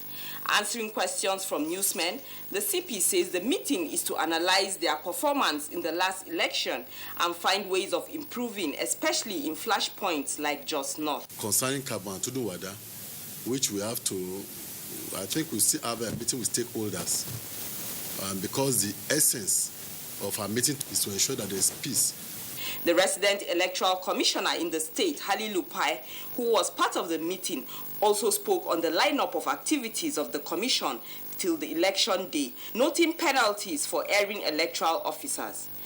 Batching, distribution and movement of the sensitive materials of ballot papers and result sheets to the various local government areas today. And by tomorrow, the local government electoral officers will distribute same to the various rack centers. The call by the Plateau State Security Body is for everyone to be calm and conduct themselves well before and after the elections. And still on the preparedness by INEC, as part of efforts to ensure smooth conduct of the forthcoming governorship and State House of Assembly elections, the Independent National Electoral Commission, INEC, has met with stakeholders at its local government offices throughout Plateau State. The meeting is aimed at charting a way forward and reviewing issues that cropped from the last elections.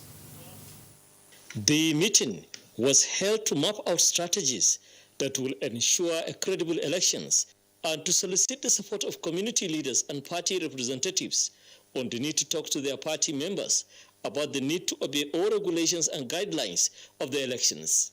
I'm right now at INEC office, just South Local Government area, where officials of INEC, security and stakeholders are having a meeting to re-strategize and discuss how to achieve a smooth and peaceful election for the gubernatorial and state assembly elections. Issues raised include late arrival of election materials, movement of security and election officials to various polling units, action of card readers, as well as misconduct from the electorates.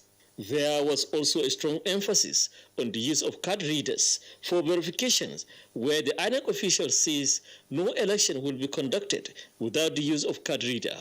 In an event that there is a malfunction of the smart card readers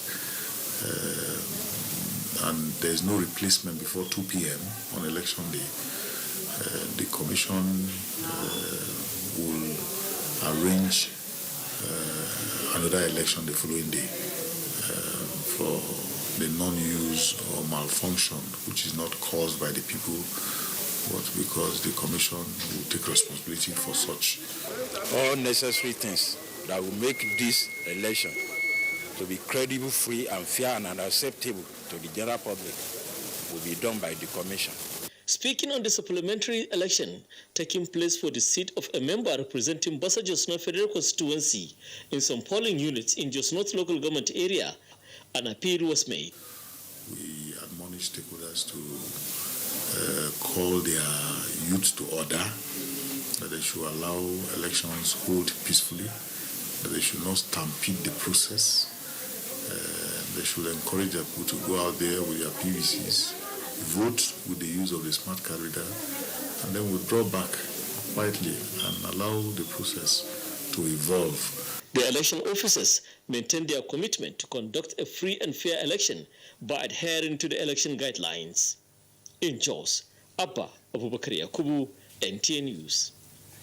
All right, thank you very much for those reports. And my guests, I have Mr. Osaritin Maharebo. He is the spokesperson for INEC Plateau State. Mr. Maharebo, you are welcome. Thank you very much. I have also Mr. Bulus David, the Director of National Orientation Agency, Plateau State. Mr. David, welcome. Thank you very much. Okay, and from the reports you watched, can you confirm the positions, the submissions that we got from those reports that, yes, you are ready? INEC, yes. Yeah, thank you. I think that if you check the report, really, you know that all that had been said is true. We started with the stakeholders and we spoke with all of them, and remind that we started our meeting on Sunday just to re-strategize. And what happened, we met with the EOs and they told us where there were challenges, and then we blocked those loopholes. As we speak, the supervisory presiding officers are in the various local government areas, working in collaboration with the electoral officers and other officials of the commission at that local level, where materials are being bashed and distributed for onward distribution, onward transmission to the local government, the various rack centers tomorrow. The rack centers will be open tomorrow early in the morning, and all the officials that will be involved in the elections will be at the rack centers. So as we speak, none of our materials are in the central bank anymore. They are now at the local government areas, and then those materials will be at the rack centers later tomorrow evening. Okay, we've had such promises before.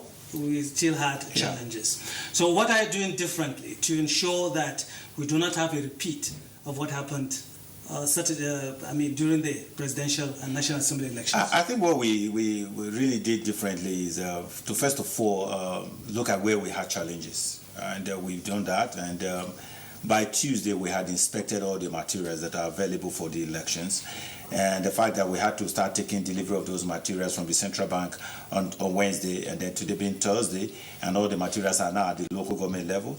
And then they've been instructed to check if there are any areas where, if there are result sheets or materials that are to be used that are not available, they report back. And then because of that, once we know there are those items that are not there, we quickly, escalate it and then try and see how we can get them back to the various local government levels. Generally, since the materials started arriving, even during the presidential election, so all the materials that we needed had been at the central bank. So the little ones that we needed, again, just they came in early enough. And then as we speak, I don't think there will be challenges. But one thing I want to say is that the card readers have all been taken to the local government levels. There will be refresher training for the ad hoc staff, both the collation officers and the other levels of ad hoc staff. And then with the materials, all of them sleeping at the rack centers, and the meeting we had with the ISIS on Wednesday. So everything that we noticed, there were those lapses that we noticed before have been corrected. And I'm sure, God willing, by Friday, elections will start exactly at 8 o'clock. Okay, by Saturday. That's right. Thank you. Mr. Dabate, peaceful elections, I'm sure it's what everybody prays for. And Plateau State, in the last elections, we had no record, we have no issues of violence anywhere. Even though there were challenges, people took it easy and waited patiently. So what has been your role in enlightening, in educating people, especially on the Plateau, for the need to conduct themselves peacefully during elections? Well, thank you very much for that question. The National Orientation Agency has organized a number of town hall meetings with stakeholders, and we realized that we could not go to all nooks and crannies, but we utilized a partnership that we have already forged with radio stations on the Plateau to conduct town hall meetings where we brought in security agencies and INEC officials and us also as key partners in order to further reassure the people about the level of readiness, especially for INEC, because INEC now had an opportunity to talk to the people, not only at the stakeholders meeting, because these town hall meetings were aired live, and so many people were listening to INEC at that time. And so the security agencies also had the opportunity to also tell people that on the day of the election, they would be secured, and that materials that had already arrived were already secured. And it was also an opportunity for us to talk to them about peace and to tell the people that they are a home of peace and tourism, and that we want these values to be sustained, especially in the next election. We want them to conduct themselves peacefully, and also to underscore the need for them to turn out en masse like they did during the last election. So the platform was used by almost every stakeholder in the electoral process, to mobilize Plateau people to come out en masse and to conduct themselves peacefully on the day of election. And I think that our messages reach a larger number of Nigerians, especially in Plateau State. Yes. Thank you very much. You're in touch with them, and definitely you now know how they feel. So before, after the elections. I'm sure you've also interacted with them. You said you've attended meetings, stakeholders and all that. So what are the feelers you're getting from the people concerning the elections, and what do you think are the expectations? Well, there were a lot of anxieties on the plateau about the cancellation of results, but INEC was on hand to explain why results were cancelled. And they accepted the reason because elections are conducted according to rules, according to regulations, and INEC was conducting all of its activities according to the regulation guiding the elections. And people needed to know, why these results were cancelled. And I think that they are satisfied with the explanation given by INEC. The second thing is that a lot of people didn't understand why they would not also use their manual registers, for instance, because they felt that since the manual registers were there, and whenever they felt there was a challenge, they felt that INEC should have allowed the presiding officers to use the manual registers. But I think that INEC also came in with its own enlightenment at our fora to tell them that this election must involve the use of card readers. And I think that people are now satisfied that card readers has to be used, and that if people don't use the card readers, it may render their elections invalid. Okay, let's go to Mr. Emeru. What are your expectations for the elections on Saturday? Well, we have great expectation. Just like he said, I happen to have attended most of these stakeholders from the organized town hall meetings, and we have explained the fact that a lot of people are now aware that if you don't use a card reader, it's going to be zero. Because any area where the card reader is we fully stop the use of the card reader, what will happen is that they will score zero. So they are aware now. They now know that whatever thing they do to stop the use of card reader, it means that the whole day they will spend on the queue will be useless or fruitless. So we are expecting that more people will allow the use of the card reader because that is the most important thing. Nobody will be so happy cancelling a result after the end of an exercise because the card readers were not used. The ICT head of department this afternoon attended a radio program where he emphasized the use of the card reader. And we have been talking about it, that the use of the card reader is very important.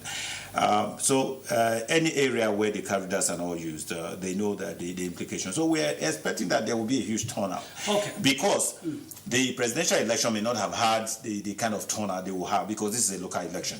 And so we expect more people to turn out for this election. Okay, thank you very much. The security is not here to answer, but then anyway, you are in touch with almost everybody. So how prepared, we saw show of force and all that. I'm sure the security apparatus on the plateau is ready, right? Yes, the security people, especially the Commissioner of Police or his representative was at our town hall meetings, and the assurance has already been given. And we have further confirmation by the report that we received even today about the show of force exercise that they did. I think that the security agencies on the plateau are ready and fully ready and deployed, not only to protect lives and property, but also to ensure that the processes are secured and that violence particularly is curbed. Okay, I'm sure we may have some opportunity to talk more, but then one of the issues we had in Jos was the late release of results. So I'm sure you're working towards that, right? Yeah, well, we have the areas where we had challenges, maybe like this Tunduwada carbon issue and some other local government areas, where we spoke with the EOs and they told us the challenges they had. I think, like I said from the beginning, we have sorted out all those areas and late delay of submitting results sheets to them and all that. So we have all the materials available. All right, thank you very much. So we're not sure there will be any delay in the release of results. I've just been signaled that our time is off, but then we'll go to Benin Network Center. I'm sure they have more to contribute from that end. Thank you. Definitely, Caleb. Thank you for rejoining us here, and thank you, my guest, for your patience. We have been talking about the high number of people jostling for just few seats. For instance, in Delta State, in the State House of Assembly, you have 526 candidates just for 29 seats. And of course, the governorship seat, one seat, 50 candidates. What do you make of this? Lady E. It just shows how, one, people have become more convinced that there's an opportunity for them to really go in. Delta has always been seen as a monolithic kind of party. So you're having a situation where there's this desire, there's this strong need to upturn that monotony. And then you now see a situation where people now say, look, it's about time there is strong opposition in the state to give a good run to incumbency that is in the state. And then you know that it's an oil-rich region. And when you now marry the realities of projects and the realities of livelihood and the standard of living and the fact that there are no industries that drives economy, that drives job vacancies and all of that, this makes some persons angry, although we know that there are other reasons why we have such a multiplicity of number of the candidates for this single. So it becomes imperative to want to, give it a try. For opposition, really, at the end of the day. Okay. Do you have something different to say about this? Well, in addition to that, not really different. I see a lot of Nigerians now craving to come to politics as a result of what I call lack of skillful employment. A lot of people are not really engaged in anything worthwhile, skillfully speaking. And they see politics, they see going for position or vying for positions of authority because of the juicy nature as another avenue to really make their own ends meet. Otherwise, it's not supposed to be the yardstick for everybody to run into. I mean, you are looking for just one position and you just mentioned the number of people going, so it's appalling. And there has to be a good restructure, if we may say that. Lady E, let's talk about this issue of the pitfalls, some of the pitfalls. There's some that have been mentioned, but there were some peculiarities that were noticed during the presidential and NAS Assembly election, National Assembly election. What else do you think we can do? Yes, INEC has promised that, the situation will be different this time. They are going to do certain things differently. Do you have faith in that promise? I had a bit of, I wouldn't say I am completely, I believe them totally. This is based on what I experienced and the interviews I conducted while I went for my voting. Now, I went in the area where you have, Delta State is an area where you have waterside, you have the creeks. So you have a very serious situation where mobility, transportation of materials, transportation of personnel, managing the security of the personnel and the materials. I had to interview young ad hoc staff who told me categorically that the bus that brought them from the INEC office where they collected all the materials, when they took them to the creek area where they were supposed to actually carry out the voting across the sea, what happened was the bus dropped them there, left them alone. They were practically abandoned. Now these are ad hoc staff, young people, not more than 26, 27 years old, who are going to be doing this. Now, at the end of the day, what happened? They began to be waylaid. In fact, they were waylaid by third party agents. Now, the third party agents now told them that, look, the only way we're going to navigate this is this. We have two kinds of way you're going to move here, but we're not going to give you the boat. You're going to go with us in the canoe. So they took the materials, the INEC materials, with the personnel, the ad hoc members, on the canoe, and they moved their way through without any proper life jacket and things like that. So you expose these young people to life-threatening situations. And when they got there, they were actually armed. There was no security personnel from INEC staff, as it were, who were, for this particular purpose, to protect these young ones. And that's what happened. They navigated that way, but by the time we're going to come back, what happened again? The materials were hijacked. Even at the polling unit, they were told, you must thumbprint for us. Then there was a case where compromise actually happened, where somebody had to say, look, we're going to give you this, let's thumbprint. Then you now have internal fights between ad hoc members. The one who is supposed to be supervising and the younger ones who are supposed to be obeying the supervisor. The supervisor collected money, the younger ones were not brought in the loop. Now what happened was, at the end of the day, you see all of these kind of gaps is not very good. In terms of security, protection of the personnel, Yes. protection of materials, Yes. transportation across the creeks. This is a big deal for us in the Niger Delta region. We must address this very all-important issue of security, especially in the riverine communities in Delta. Yes, I totally agree with you on that. And every situation deserves special treatment. Delta is not supposed to be exclusive. Security should be beefed up.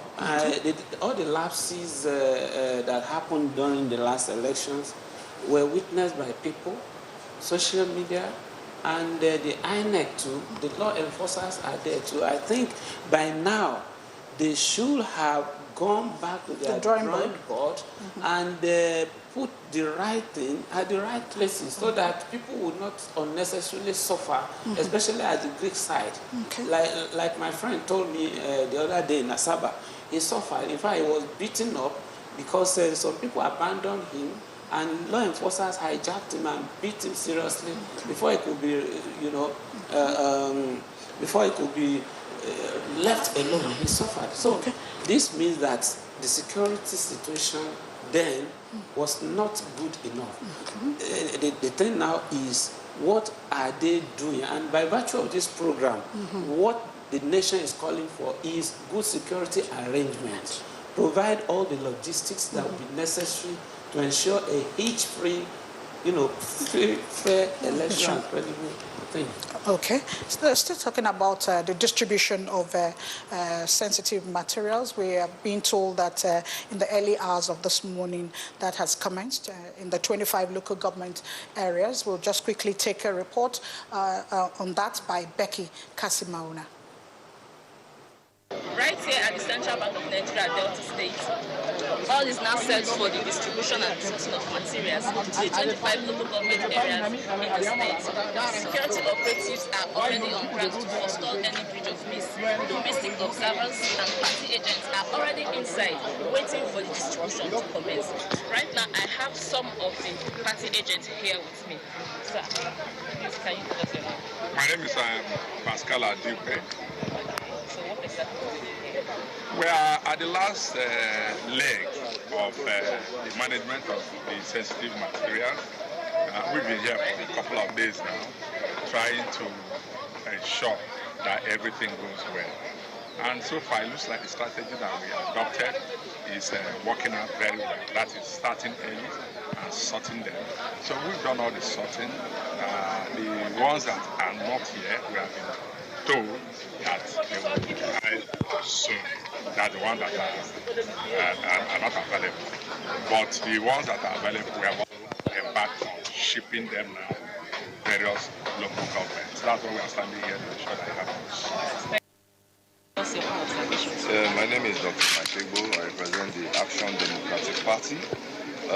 Generally, I would say the INEC, they are trying their best, but our purpose here is to ensure that every local government gets its rightful number of materials, especially the sensitive materials, which include the results, and we are going to be by them to monitor them and ensure that everything goes exactly where it's supposed to go. This is the situation right here at the CBN Delta State. And we also have a report from Ifoma Okafor, who is there updating us from the Central Bank of Nigeria, Benin City, where sensitive materials have been distributed to the 18 local government areas of Edo State for onward distribution to the wards. Let's hear Ifoma Okafor now. Here is the Central Bank of Nigeria, Benin City, Edo State, where sensitive materials are being distributed to the 18 local government areas in the state, and INEC officials as well as party agents are all here observing the process as security agents are ready to escort these materials to their different locations across the state. I think compared to where we are coming from, I think I will give it to INEC. It has been smooth, and I think it's been encouraging. We started well on time, and as you can see, about 4 local government is gone, on one west, on one east, Akoko, Edo, and Wunde. And behind us here, the ESACOs, which is ESACO West, ESACO Central, and ESACO East is almost ready, to go. So with the way we are going, I think it's smooth and it's well organized. and we are sure that they will get to where we are get to the various local government on time, because it's not about living here. When it gets there, they need enough time to start taking it to the various wards and the rack centers, because there are some local governments that are far from each other, the wards. So I think with the way we are going, they will meet up, and for the fact that we are leaving today, Thursday, I am sure that by Saturday, there will not be excuse. But by and large, the exercise is smooth, it's nice, and we are happy with it. We are checking the materials, we are verifying everything, and they're moving.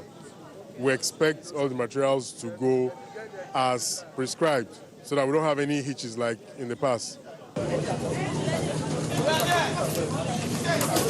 We'll bring you updates as they unfold. Yes, thank you very much, Ifoma Okafor. Well, the good news is that I've just been told that these sensitive materials have arrived at INEC local government office in Esako West local government area in Edo North Senatorial District. That's a good one for INEC. Yes, what do you think? I wish we could say that for some other states. INEC is really living up to its expectation along that side, and it's kudos to them, and I encourage them to do the nitty-gritty so that we have a hate-free election on Saturday. Okay. My major concern is going to be with regards to the card reader. Now, I conducted an investigation where I found out that a 26-year-old man had 4 card readers. Now, each of these 4 card readers, he registered in 4 different wards and communities, just about 10 kilometers apart from each other. You mean permanent voter cards? Permanent voters cards. PVC. He actually had them since 2015, and he's used them for the presidential election. What I'm trying to say is this. He tells me that there's a sophisticated method to this. He goes, registers in this ward. His thumbprint doesn't pop in another community. So you can realize that there's a serious infrastructural gap and framework with regards to how we identify voters who come to vote. So cases of multiplicity of a singular voter voting during the election is a big problem in Delta State. And I think that's an issue that we should really look into, because if at the end of the day somebody can have 4 PVCs and vote 4 different times at 4 different units, for 4 different persons, or the same persons, or different persons, I think fundamentally that's an issue that INEC should really look into diligently. Okay, thank you very much for that intervention, Lady E. I've just been told that we have the FIM report to express what we have just told you about the arrival of the sensitive materials to Esako in Edo North Senatorial District. This is the office of the Independent National Electoral Commission here in Esako West government area. Sensitive materials for the exercise have just arrived, while the INEC officials are going about their business to ensure that the materials are correct and ready for sorting and distributions to the various wards. In this place, the agents of various political parties are also on ground to ensure that they monitor the distribution of exercise, while security men are on ground to ensure that there is no breakdown of law and order. In Esako West local government area, we have 2 constituencies, Constituency 1 and Constituency 2. In Constituency 1, 6 political parties are contesting for the House of Assembly, while in Constituency 2, there are 5 political parties contesting the House of Assembly. We'll continue to update you with the happenings here in the local government as well as the entire Edo North.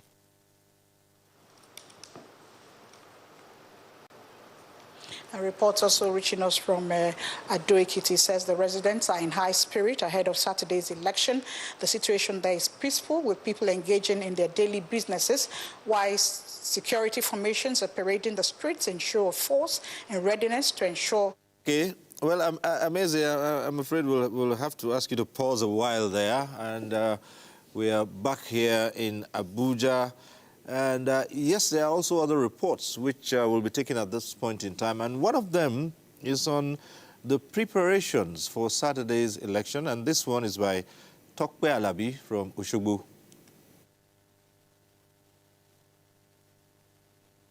Well, from the INEC headquarters in Oshogo. Activities to commence the election on Saturday is already underway. The commission is on their way to the Central Bank of Nigeria, where sensitive materials will be distributed.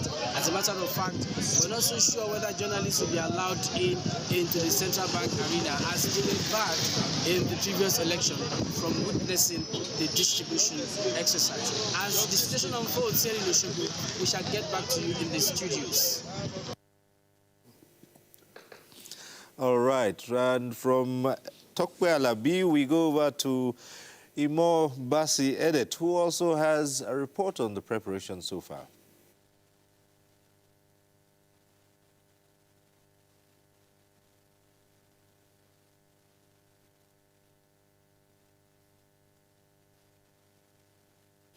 All right, we'll still bring you that report as we go on. But back here in the studio, we'll still have with us Esa Uzoma, National Coordinator, Proactive Gender Initiatives, Adefolahon Lukman, who is Senior Program Officer, Center for Democracy and Development, and of course, Mainasara Kogo Umar. Now, we've been seeing the preparation so far from across the states. What are the things you believe that the election management body, INEC, should be watching out for and should be addressing as we go into Saturday? Let's start with you. Thank you very much. For INEC should take care to ensure that the polls open on time. Because once they don't open on time, it has a ripple effect. So let the polls open on time. From the reports we are getting so far from the various states, it appears that they are moving materials from Central Bank already. You know, that's a good thing. The security agencies should also ensure that nobody tampers with these reports, with these materials, since they have left the secured Central Bank. Now, the ad hoc staff, whoever, if they didn't get it right before, let them now know what they should do. Security, INEC cannot be conducting elections and also be the security personnel. These reports we had, you know, of rape of security, you know, of ad hoc staff, you know, holding INEC officials to hostage and all that. Can we please let security be provided? INEC cannot be a gun-carrying institution. Wow. Somebody should be in charge of